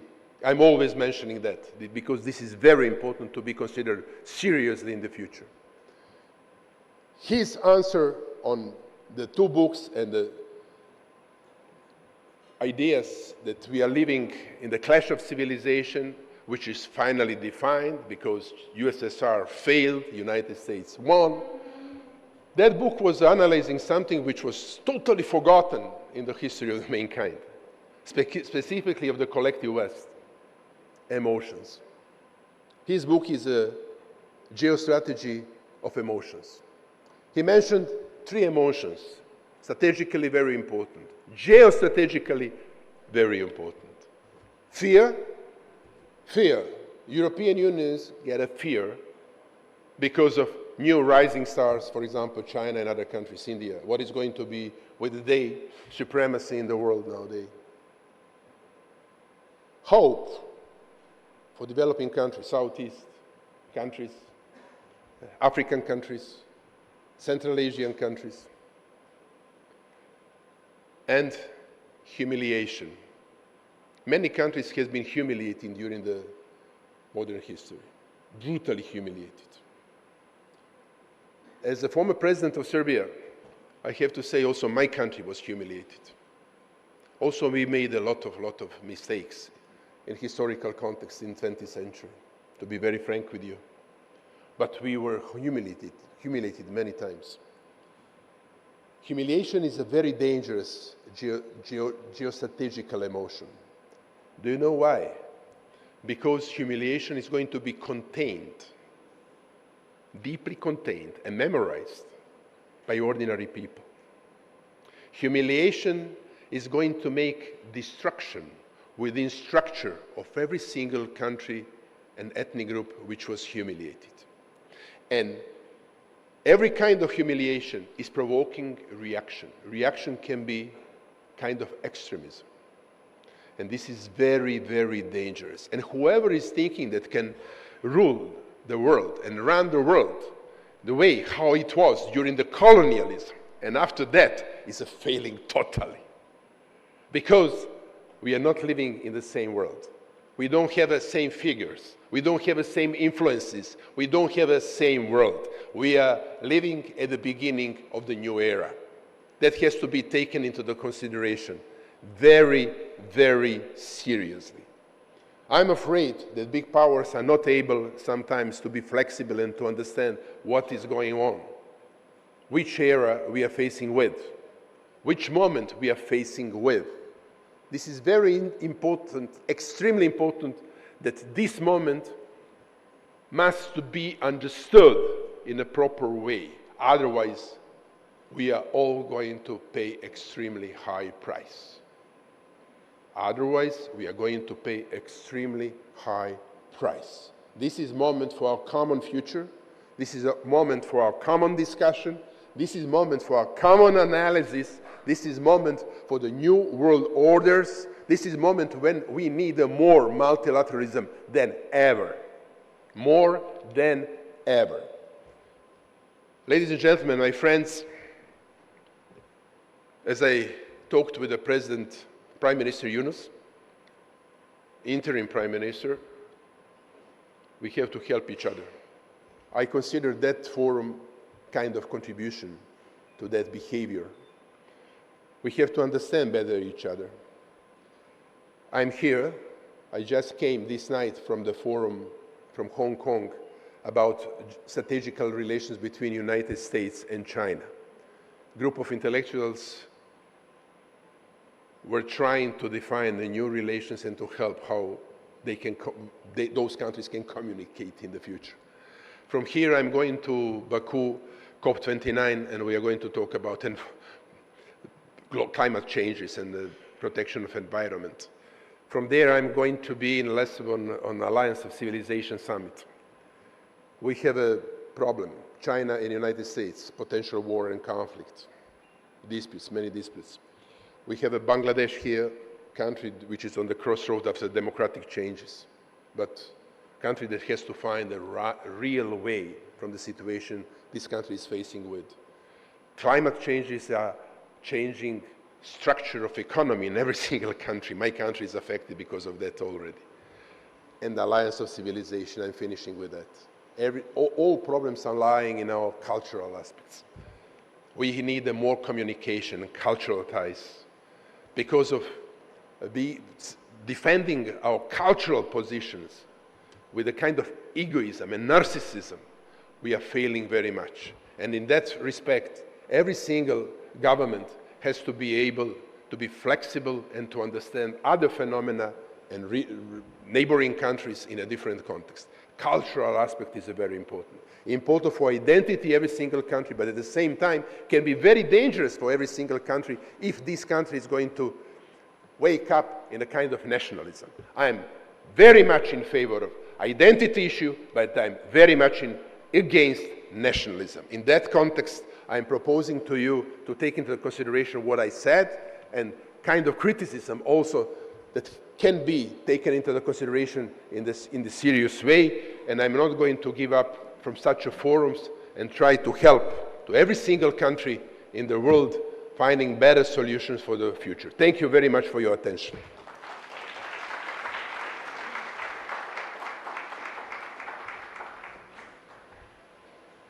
So this session is going to be Beyond Aid, the new models of collaboration between the global North and South. I request Mr. Boris Tadic, my good friend and former president, to take his seat.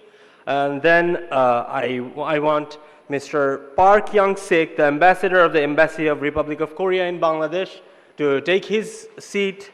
And we want a huge round of applause for Mr. Moussa Mara, the former Prime Minister of Mali and a member of the Club de Madrid. And Stéphane Lillière, the UNDP resident representative of Bangladesh, to take his seat. Connie Henchos Piyani, the deputy head of mission, the head of cooperation, the Embassy of Switzerland in Bangladesh, to take her seat. And finally, last but not least, moderating this session, Mr. Qazi Faisal bin Shiraz, the country representative, the Asia Foundation of Bangladesh, to take his seat.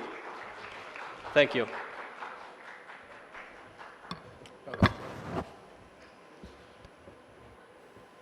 All right, this is the last session. How is the audience feeling? Almost there, right? But we kept the most heaviest panel for the last. It gives me an immense pleasure to be the moderator of this session, a topic that we in the development sector and also international relations are looking very, very much forward to. So we already heard the President Boris Tadic, and we also have other panelist members, including another member from the Club de Madrid. We have with us Moussa Mara, former Prime Minister of Mali. Club de Madrid, for those who are unaware, is a forum of international ex-democratic leaders, and their objective is to look into democracy, governance, and innovative policy making around the world. We also have a couple of diplomats within us. Mr. Park Young-sik, Ambassador, Embassy of the Republic of Korea in Bangladesh. And also we have Corinne Onshus Piniani. She is the current Charge d'Affaires of the Embassy of Switzerland in Bangladesh. We also are represented by the UNDP resident representative in Bangladesh, Mr. Stephen Liller. So we are very much thankful and we are very much grateful for the time that you are providing. And we look forward to a very, very productive and meaningful hour of discussions.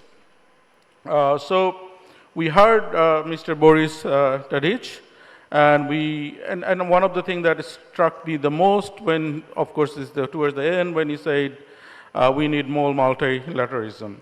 So as a fellow Club D Madrid member, maybe it's fitting to let's ask Mr. Moussa Mara, former Prime Minister of Mali, to really have an open-ended reflection based on what you have heard and also add your view on future of aid, multilateralism, geopolitics. So please go ahead. Thank you, dear moderator. I think, and I said to Boris, he already finished with our session when he introduced about the landscape, the international landscape now, and what could be the future relationship between the two big powers, the role of the European Union, African countries, of course, Bangladesh, as a country maybe with a small territory, but with a huge population, and how the population are more important by far than territory. And that could give to Bangladesh a key role on the next coming future debates. But what I would like to say in very few words is linked to the subject, the topic of this session, is we need relationship, partnership between countries, between regions, and on this way, the most important thing for each country, take individually, is to know on the international landscape, in terms of partnership and relationship, there is no friend. There is no friend. There is interest. And each of us as a country, African country, Bangladesh and other countries from the global south, what we have to take first is to being able to know what are our interests in the short term, middle term, and the long term, and how to manage with the landscape we are facing and to deal with these issues and to work with whoever is able to help us to get our targets. The country taken individually should be focused on that. This is the first thing. The second thing is business, investment, making money is always better than help, aid. And on this way, one thing is important is the attractivity. The country, the region, the continent will have to be more attractive to organize themselves to offer to others much more opportunities than the neighbors and other countries in order to attract and to get involved in global chains. And the last one I would like to add is the importance of the private sector. We are always talking about state, cooperation between state, public private sector remain the most important level and means to growth, to economy, and to welfare. And we have to focus our attention on that in order to strengthen our private sectors, to settle a relationship between private sectors beyond the continent, beyond the seas, and to create a condition for economical growth and individual hope making a reality. I think these three words and these three ways I would like to add to the debate. Thank you. Excellent. Thank you very much. I think that sets the tone very well for my next question. So regarding common interest and also private sector development and economic growth, what we have seen from our recent work that how the emerging economies are needing more and more support in terms of really supporting their ambitious economic growth. At the same time, there is also the sense of traditional aid going to civil society organizations, for example, being also very, very helpful and instrumental. So that brings me to Corinne Piniani, the Charles D. Ambassador for Swiss Embassy in Bangladesh. How would you or your government or your agency thinking about balancing between, say, in broader line, prosperity and freedom when it comes to the need of a country like Bangladesh? Thank you very much, Fazal, for this question. And when I was listening to our esteemed keynote speaker and also now on the panel, one straight away comes to me is what unifies us as countries, which is the Agenda 2030. And what is at the heart of the Agenda 2030 is the SDG 17, which is about partnership. And I think, as was said also before very eloquently, we cannot think the world today as the way we thought it, let's say, when the United Nations was created, or even 10 years ago. So this notion of partnership that was decided upon when countries in the United Nations decided to commit to the Agenda 2030 is something that my country, Switzerland, absolutely believes in. A country like Switzerland can only be part of the concert of the nations with the strong multilateralist system. And we are very much engaged in this conversation. So now when it comes to the question of Faisal, and it's something that is at the heart of the Swiss foreign policy, which is partnership. And we believe in eye-to-eye partnership. And by that, we mean that, yes, Switzerland has its interest, but Bangladesh, because we are in Bangladesh, also has its interest, as was reminded to us right now. And this conversation has to be eye-to-eye. And we also have to remember that aid, in the way it is thought, is not sustainable anymore. Because it's not about someone knowing, helping someone that doesn't know. It's about two partners that seek for a solution. So for example, if I take Bangladesh again and the partnership between Bangladesh and Switzerland, our relationship has evolved through times. For example, today, between Bangladesh and Switzerland, we don't anymore do classical income-generating activities.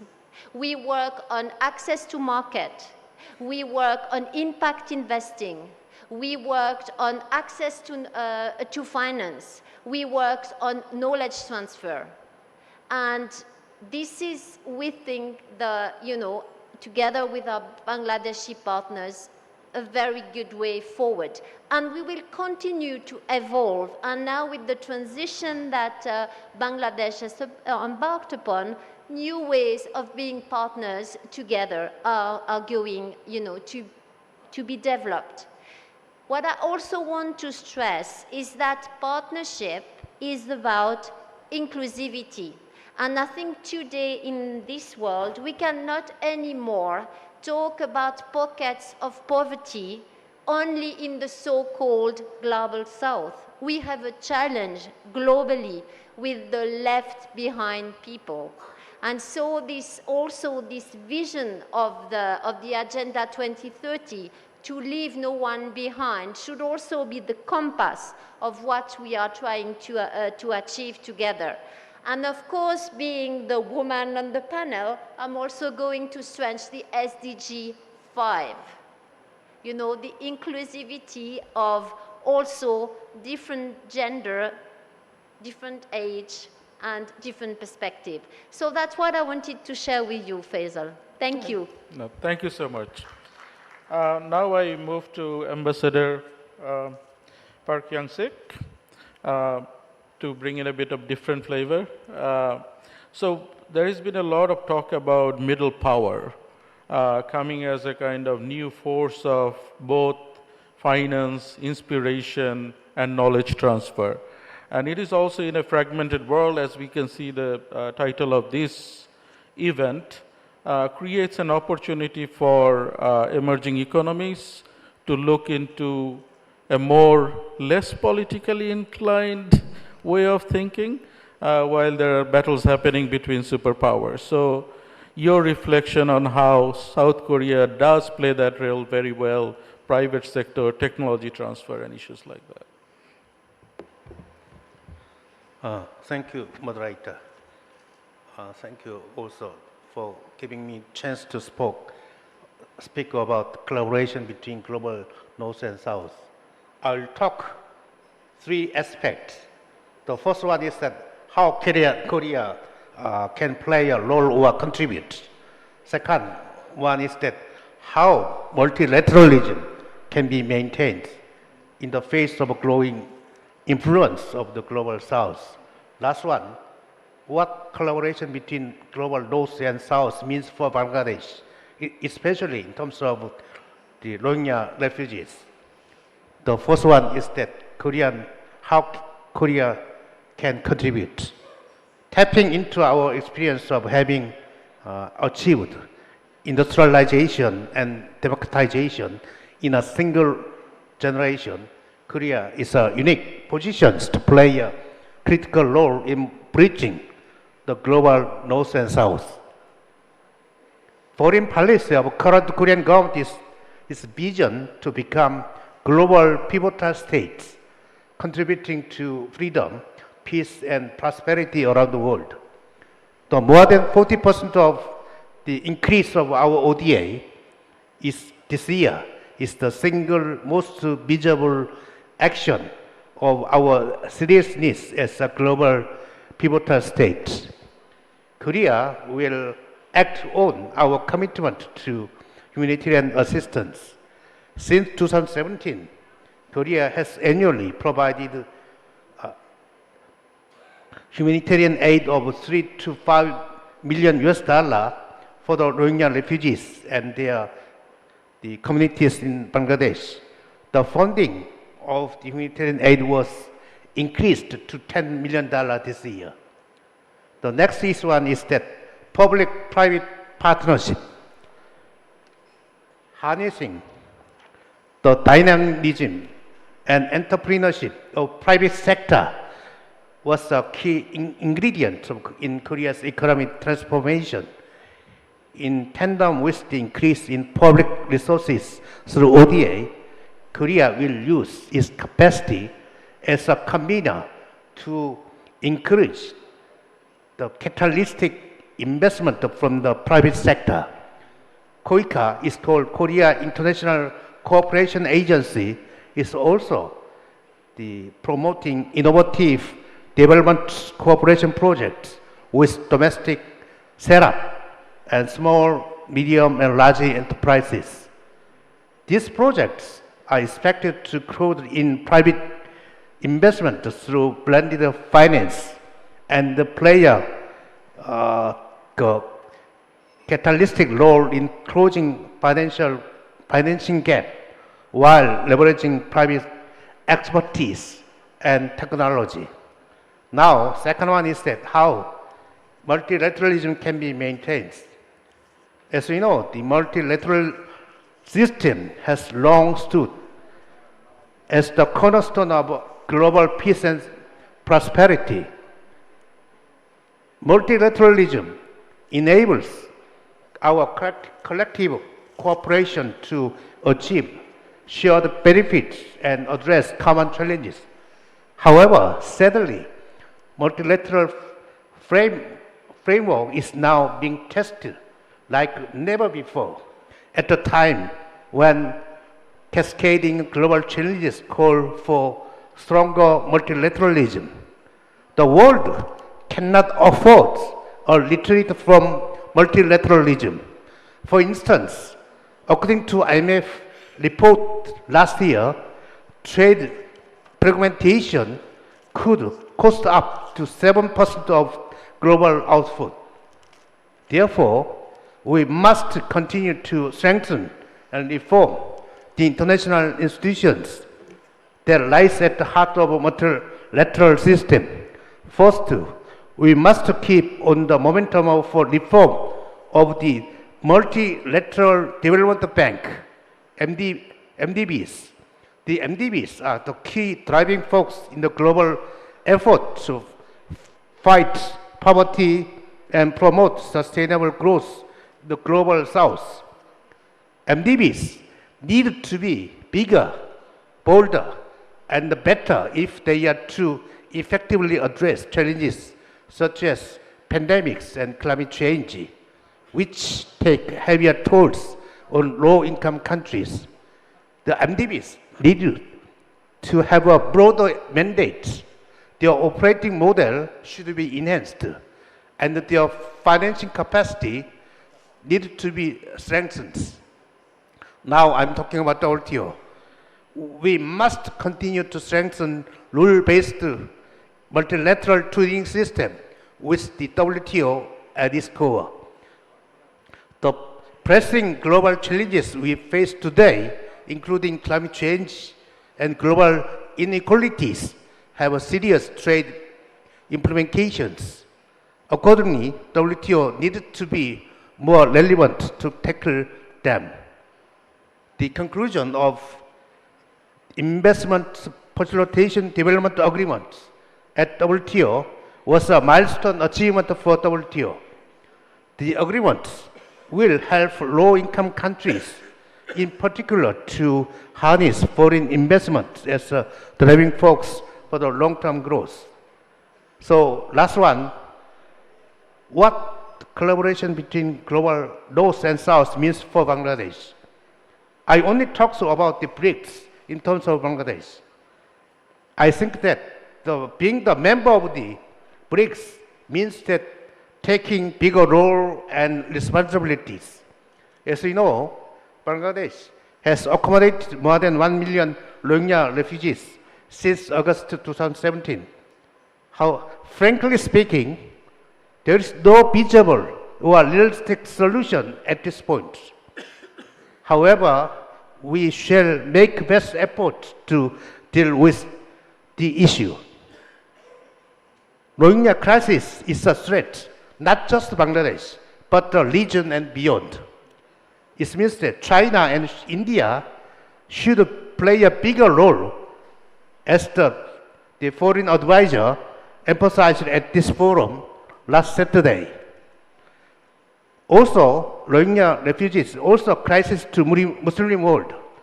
I think that OIC also play a bigger role in this matter. So I hope that there is a real progress in Rohingya refugee crisis. Thank you for your attention. Thank you so much, Ambassador Park. So that brings us to Stefan Liller, and you heard all the speakers so far. There has been heads of states, there has been mission heads, there has been ambassadors, and UNDP, I think, has the ability to observe all of these as part of UN and also as part of a development organization by name. So how do you see the development aid is conflicting with the tradition? Is the traditional aid as it is gone? Is there new pattern emerging? How do you see all these things happening? Thank you so much, Faisal. First of all, to say that Corinne probably stole my talking points, because she started by talking about the SDGs and the Agenda 2030, which is, of course, the North Star of UN's work and the work that we are doing, many of us collectively. That was the goals agreed in 2015. If we were to go back in time with the current context, we will probably not be able to agree on those goals today. We're way behind, and we have still a very small opportunity to start closing those gaps and start speeding up our work across that agenda. I wanted to say something, first of all, of UNDP. UNDP is the UN's development program. So we're the development arm of the UN system. We are present in about 170 countries of the world. And our history is a little bit similar to this kind of aid development cooperation discussions, because 50 years ago, UNDP, with the help through our donors and partners, used to fund other UN agencies, for example. It was a fund, so it used to distribute so that other agencies and other partners could do their work. Over time, that has changed. Now, our work is much more about cooperation, leveraging experience, knowledge, transferring between south-south, north-south, south-north sometimes as well. So it's much more of a dynamic relationship anymore. So it's not like when we talk about the political dynamics, north-south, in terms of development, that's much more fluid. And if you take a country like Bangladesh, that maybe 50 years ago was very aid-dependent, if you look even only the last 10, 15 years, the amount of grant funding that the country received is steadily going down, while the loan financing is going up. And I think that's the history of many countries. As their economies grow, the development aid or the money injected becomes less and less important, and sometimes not important at all. But what's more important than that, I think private sector, as previous speaker has also said, I mean, that's the key of unlocking some of the funding to fund the type of development challenges that we see today. So in terms of finding new financing instrument and trying to bring private sector in to help find, because there's no way that countries can carry the load, nor can North support South or South support South. It needs to have the private sector and partnering coming together. And I think going back to that, partners coming together and international solidarity is very important. And I would like to take Bangladesh as an example of that, because Bangladesh, while it's an LDC country, Bangladesh is very involved in a lot of international processes and forums, some of them led by the UN. Bangladesh is receiving development cooperation and technical assistance, but at the same time, they are also giving it. For example, in terms of locally led climate change adaptation and resilience building, Bangladesh is one of the most advanced countries in that. So they're exporting that to other countries. In terms of digitalization and other issues as well, Bangladesh is sharing their knowledge.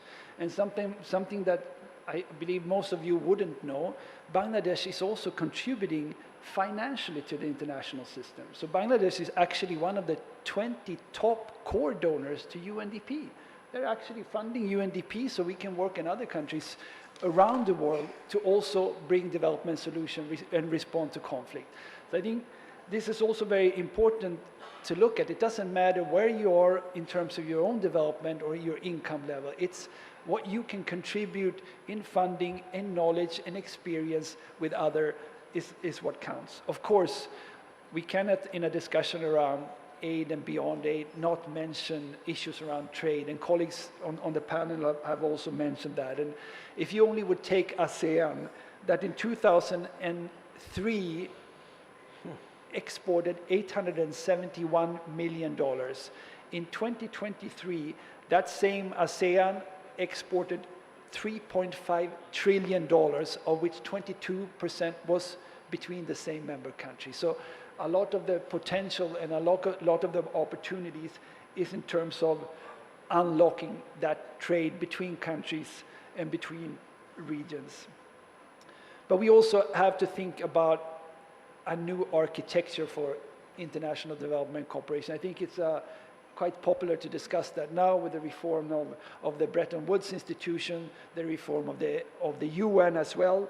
It's, I think, in everybody's mind, because there is a pushback on globalization. There is a pushback against multilateralism. But many of the issues that we are grappling with today and issues that we will be grappling with in the future, like climate change, like pandemics, how to regulate AI and many other issues, it needs an architecture and ensuring global goods for people. It needs an international architecture where we can come together and cooperate on an equal or more equal status where we all contribute, receive and give based on our own opportunities and abilities.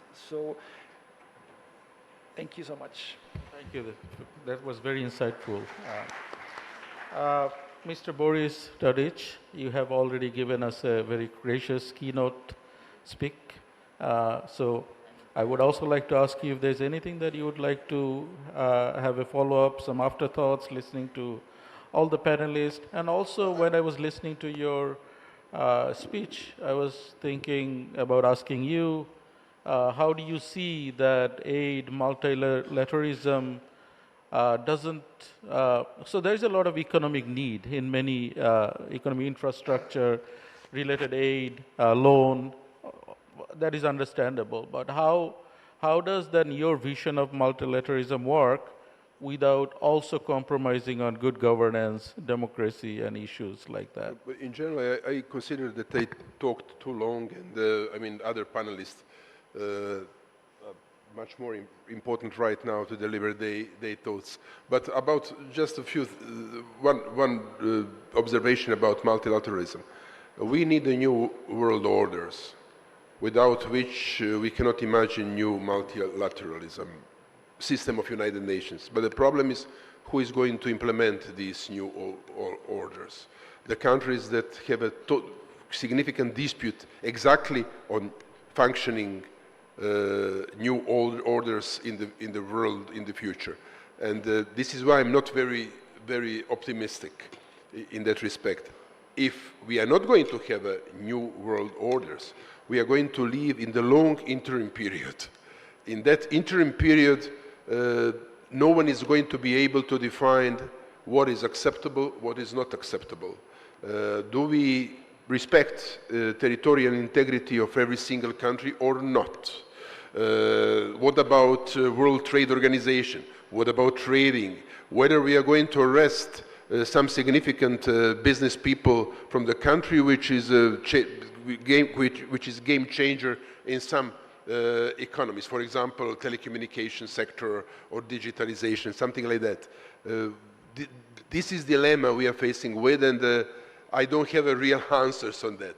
But from my point of view, interim period is a very dangerous period. This period is very dangerous. And let me say that interim period of this government is also quite dangerous period. We had an interim period. My suggestions to my friends from Bangladesh to take into consideration seriously few things. Security, because of not taking into consideration seriously security reforms in my country, we lost first democratic elected prime minister who was killed by security forces. Second, foreign policy. I think that Bangladesh, geostrategically thinking, is in some area that has to have a very good relations with all big powers, but to find strategical orientations. I would be very happy if that is going to be ASEAN future. I don't know, I'm not interfering in that, but for us that was European Union. We had a good relations with Washington, with Moscow and Beijing, but we were aware about our Brussels future and the European Union future. These two things I'm suggesting, and also to define the fastest lifts in terms of economical development. Without digitalization, there is no real perspective, and digitalization is crucially important. But new technologies, this is the fastest way how you can get better living standards. All kinds of new technologies, bioengineering, digitalization, ICT, artificial intelligence, neuroscience, and synergy of those technologies and aspect of industry with those technologies can create enormous boost of economy and better living standard in this country. Excellent, thank you. We have 10 to 11 minutes. Let me first gauge the temperature of the room. How many hands are there in terms of asking questions, just to get an idea first? Okay. If you could take your designated spaces, there are 4 microphones. Please position yourself while we go for a very last rapid round of concluding remarks from all of you. So starting from furthest, Corinne, did you want to say some final thoughts? Very quick, very rapid. If I manage to switch off the microphone, first challenge. No, I think the thing that I would like to leave as a concluding remark is that on one hand, our keynote speaker also gave us a message of hope. It's also the beginning of history. And yes, when you go to a change, there is a lot of disruption and chaos. But out of it will come something probably better. So we have to remember to stay partners, to leave no one behind, and to share what we know in a very humble way. Stefan? No, I think we need to, thanks first of all for the very interesting panel, but I think we need to stand up for multilateralism and international cooperation, because I think that is the future if we're going to tackle some of the important challenges.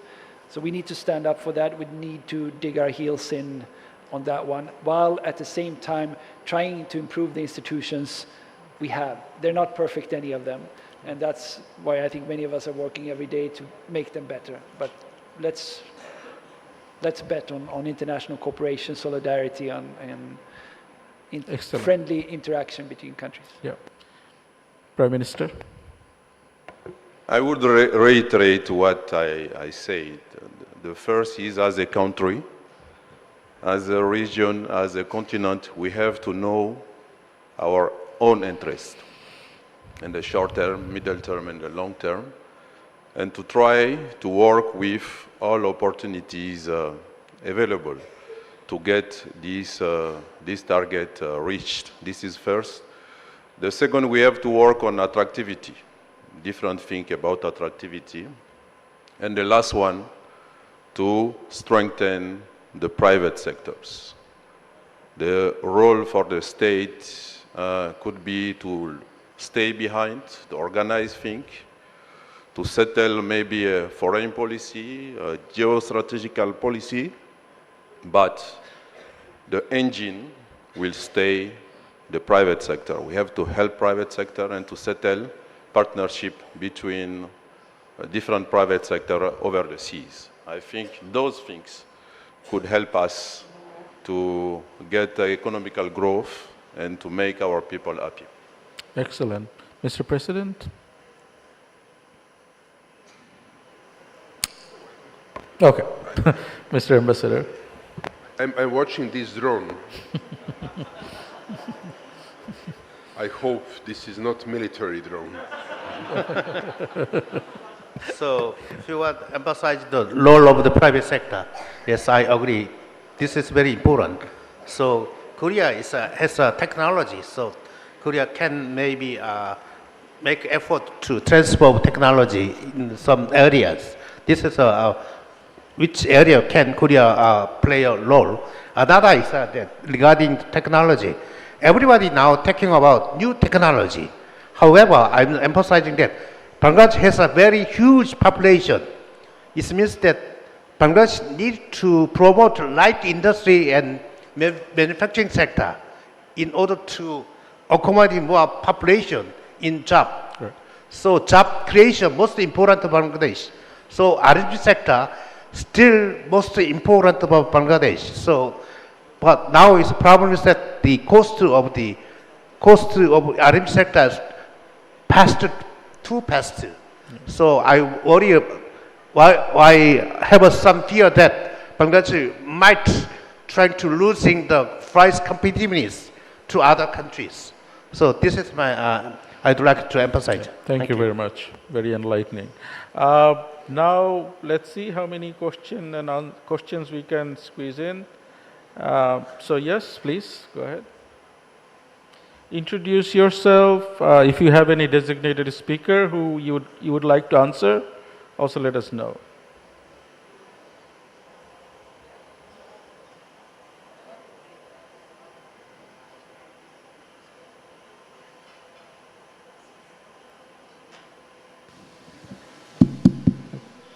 Good evening, distinguished member of the panel.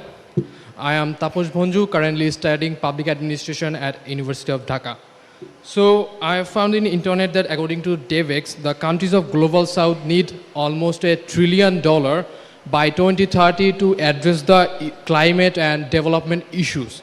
So for that huge amount of money, they must need to be compelled before organizations like IMF, World Bank, ADB, who often interfere in the internal policy-making process of those countries, resulting in complexities.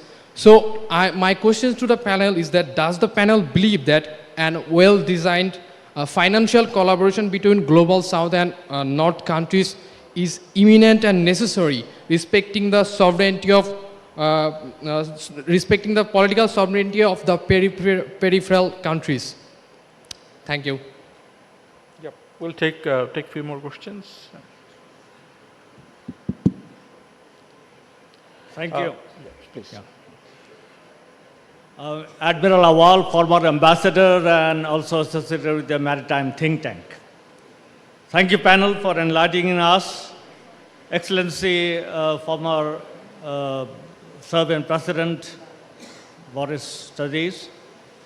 I was very much encouraged by your very thoughtful keynote speech, particularly the mention about the cooperation between the EU's Global Gateway and the BRI of China.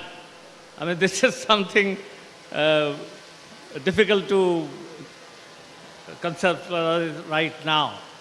I'm referring to a IMF study by a team led by its deputy managing director. They have found that, post, Russian invasion of Ukraine, they're checking how does the investment and trade trend goes. For Global South, for us, the trade and investment is very, very important. The common wisdom is geoeconomics should Honorable Ambassador, we have some time frame. Please move to the question. Right. So what they have found out that in the new scenario, like the old Cold War, the trade and investment flow would be decided by the geopolitics.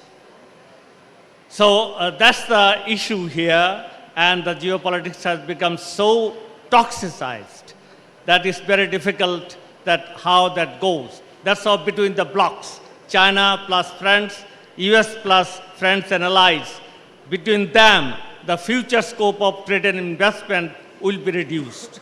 That's the IMF finding. So in that context, how do you see the future prospect of cooperation between the BRI and also not only the global network of EU? There is Blue.net, then the Build Back Better World. That is also there. The three organizations versus BRI. What is the future? Thank you. Excellent question. Thank you. Hello, I am Ifa Sarira, a student of Public Administration in University of Dhaka. So first, it's an honor to ask you question in this round. So the former president of Serbia has said that interim period is very dangerous period. So in Bangladesh, there were no democratic elections for many days, and other political parties are just hungry for power and are just hungry for this position. So we have just these boiling trust issues, whom we can trust about the reformations, about the good changes. So in this regard, as you all are the global leaders, what do you think, in realistic approach, what do you think, for how long should this interim government have to remain in power? And that's the question. Thank you. Thank you. One last question in the back, please. Yes, thank you. Should I state the second question? No, Okay, we got thank it. Thank you. This is Khandaka Rajan. I work for the food sector development last 20 years. Just I will share my global experience with the do you have any question? Yes, also I have the question. Just please. first I have to put some data. So yeah, we are running out of time, so can you pitch it very quickly, please? Yes, I will do shortly. For the sustainable development, now presently we're working for the agro sector development. So in this issue, we import too many technologies for the agri sector and the food sector. So most probably we prefer the European missionaries and the Canadian or American missionaries. But when we go to purchase the machinery from the China or India, what happened last 15 years, they have supplied too many technologies that is copied and overrated, sometimes that not work. So too many investors, they have lost a lot of monies, and some investors, they have lost all of the capitals. So for the sustainable development, we have to work properly. So how can we get proper machinery from some other countries like India or China or some other, okay. So one more data. Please ask that. We don't have time. We ran out of time literally. So thank you very much. I think that's it given the time. I think there was only one general question. Other than that, I think President Tadic has most of the questions. Excuse me. One general question was about the sovereignty versus multilateralism versus, so Ambassador Park is volunteering to answer regarding one. So Korea also underwent a big economic crisis 1997, 1998. So also Korea get IMF rescue package $53 billion. So the conditionality is very severe. So we have to change a lot of domestic economic policy. So somebody saying in Korea is now losing the sovereignty. But problem is that without any reform, we cannot overcome the economic crisis. Now, IMF, World Bank, ADB, they're providing a lot of money for Bangladesh.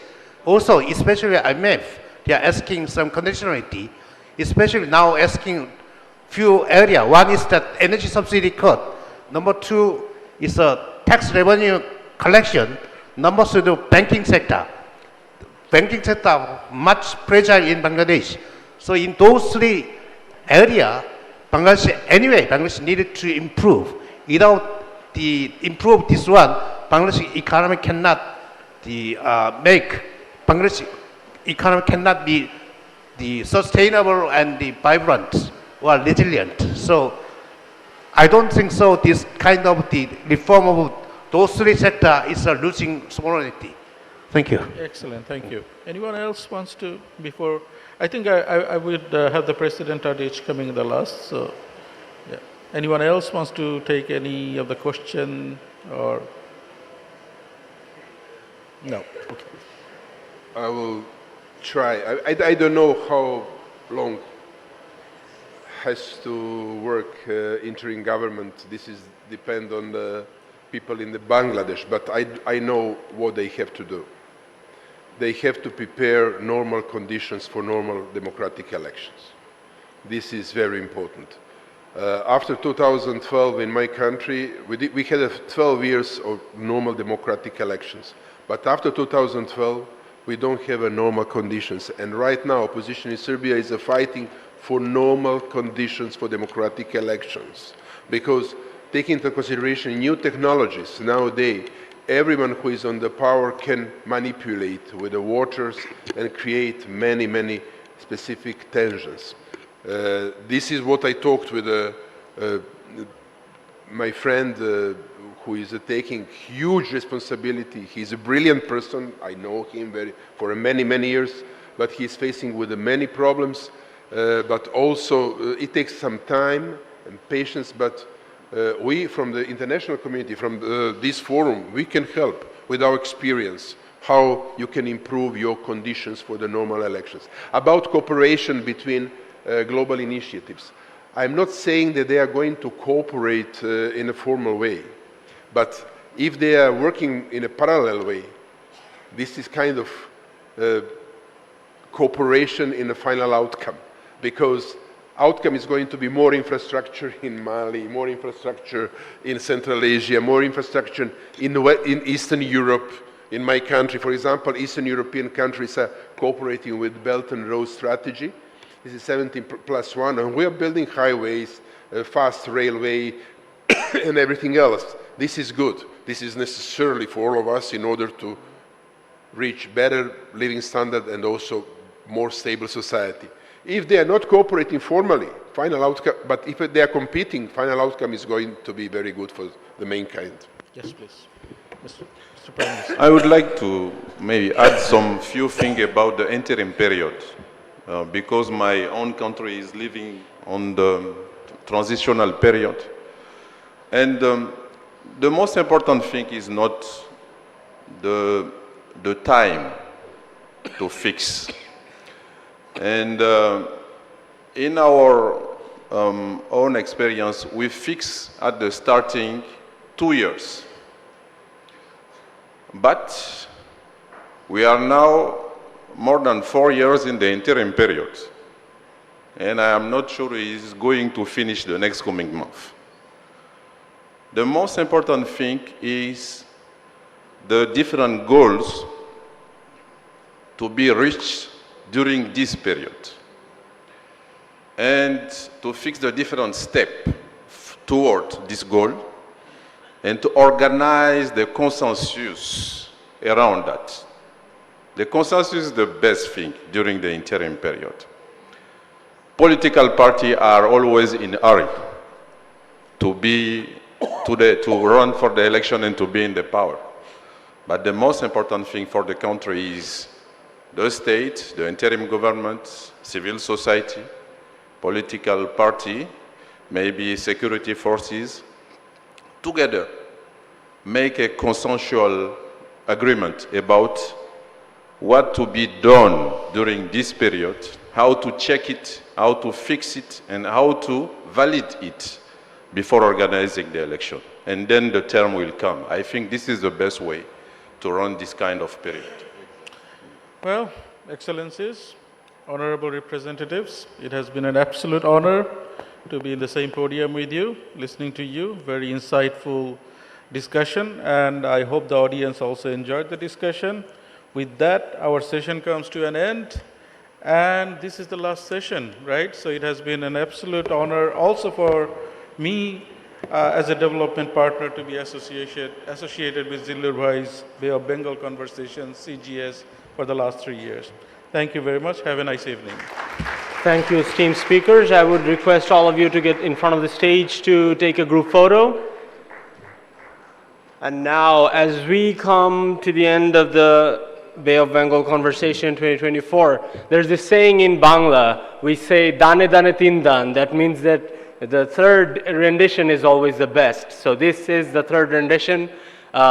We are CGS, and we are a trident, and we break expectations no matter what. We fearlessly tread where others dare not. Doesn't matter what the press says, doesn't matter what the politicians or the mob says, doesn't matter if the whole country decides that something wrong is something right. We stand up for what we believe in, no matter what the odds or the consequences are. When the mob, the press, and the whole world tell you to move, your job is to plant yourself like a tree beside the river of truth and to tell the whole world, no, you move. And that is exactly what we have been doing, and that is exactly what Captain America said. And with that, I would like to welcome Captain, oh my Captain, the Executive Director of CGS, Zillur Rahman.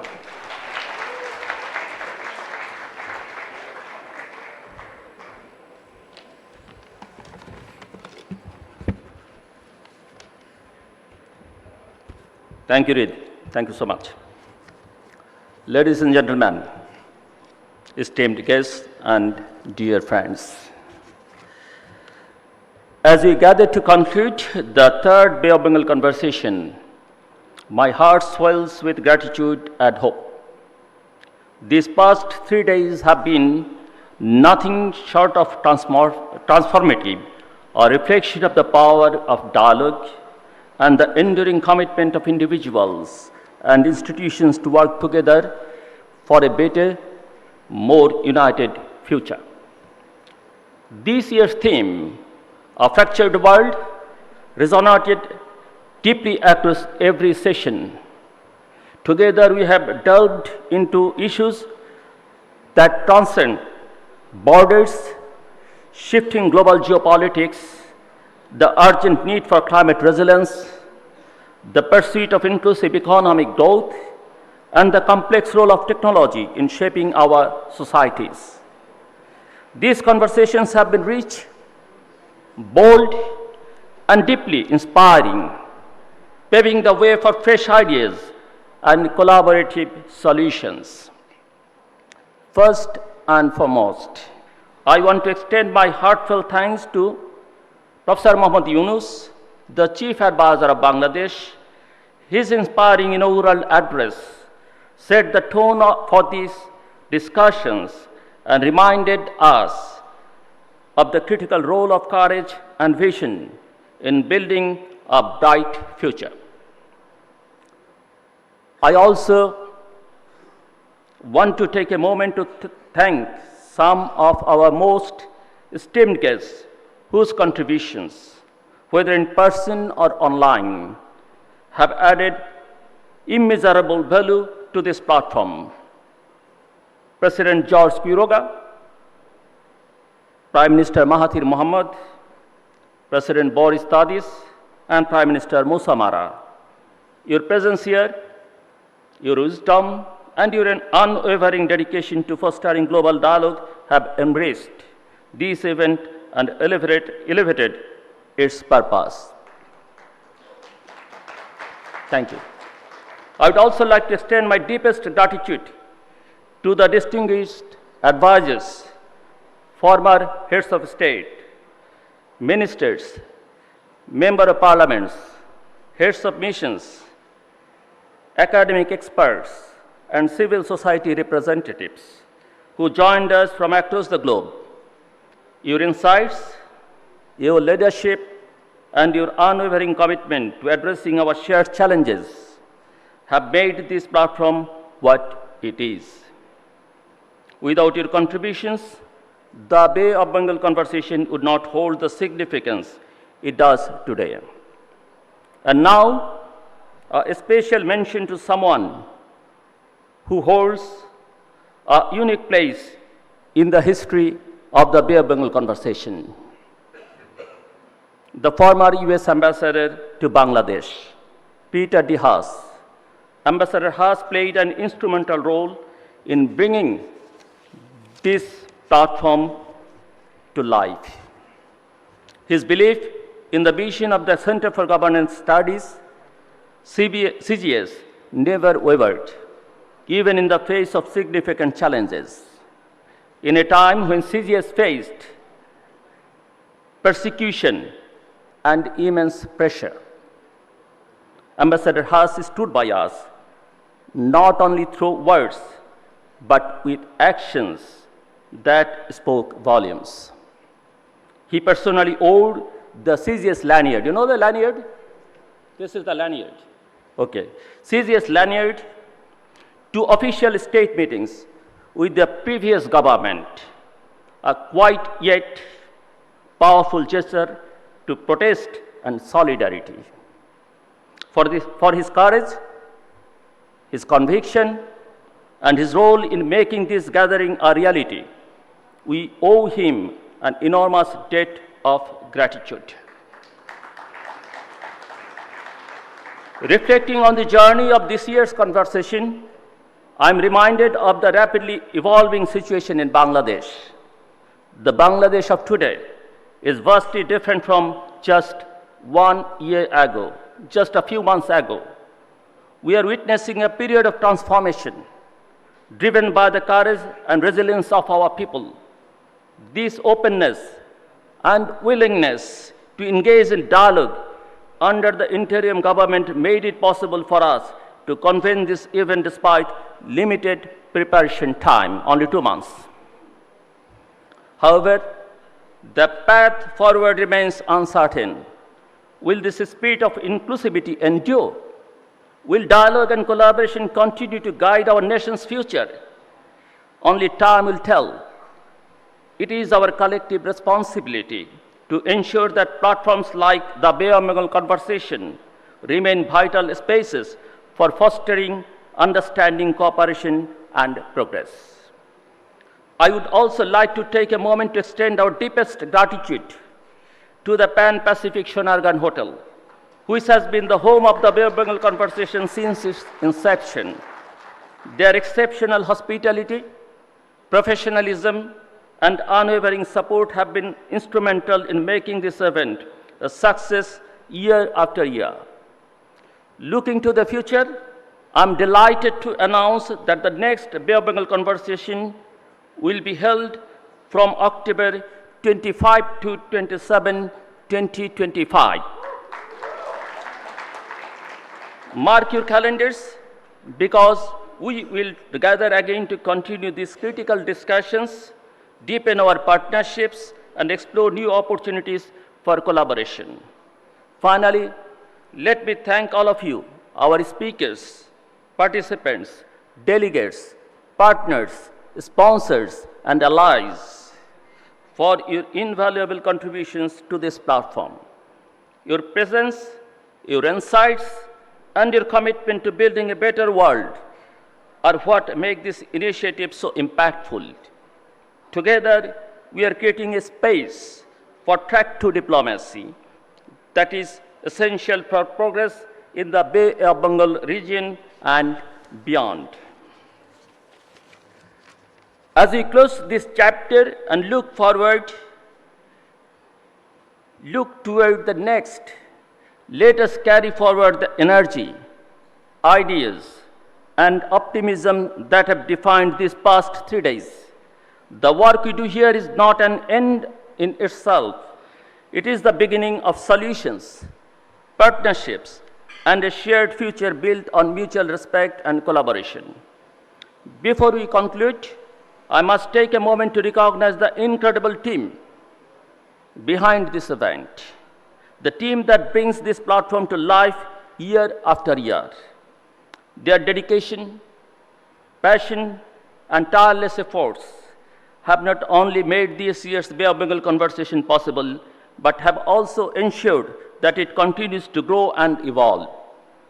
Ladies and gentlemen, please join me in giving a heartfelt round of applause to the remarkable team of Bay of Bengal conversation.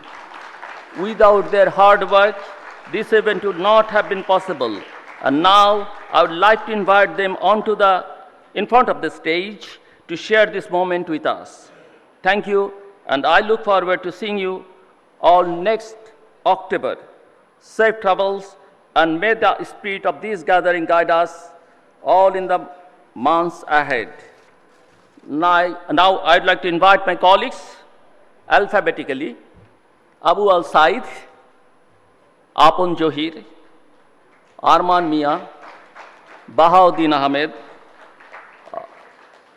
co-lead of the Bay of Bengal Conversation 2024, Devi Karmakar, the team lead of the Bay of Bengal Conversation, Dipanjali Roy, Famida Haq, Julian Ankun Rosario, Kazi Reed, Marjana Mahanaz, Mukhlesh Rahman, our chair, CGA chair Munira Khan, Nuzat Tabassum, our senior research fellow Parvez Karim Abbasi, Pradeep Kumar Shil, Really Chakma, Rizal Karim Rani, Romanuddin, Sadia Tasneem,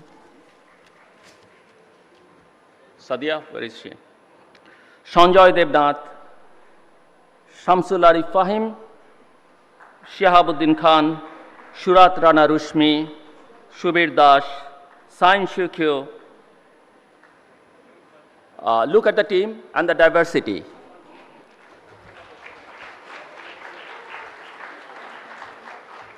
Some of you can stand over here on the stage, please.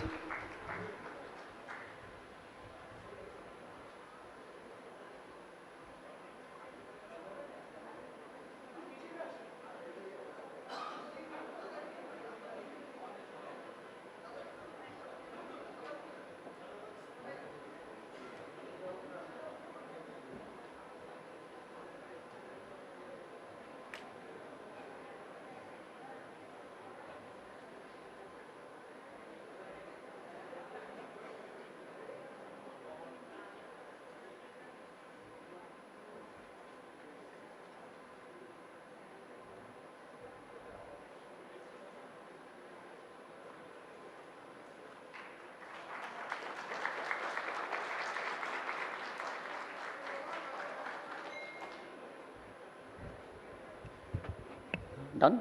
Okay.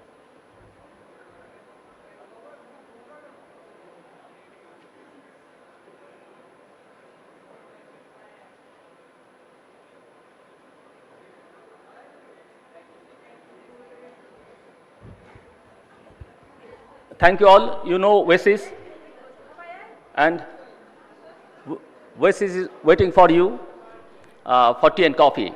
Please join us at Oasis.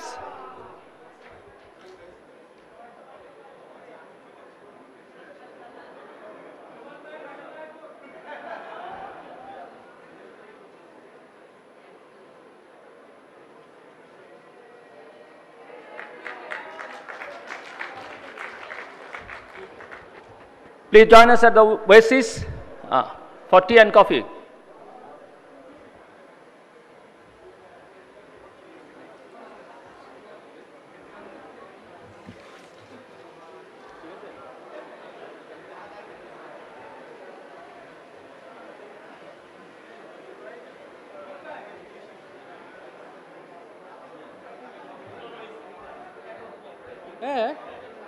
कि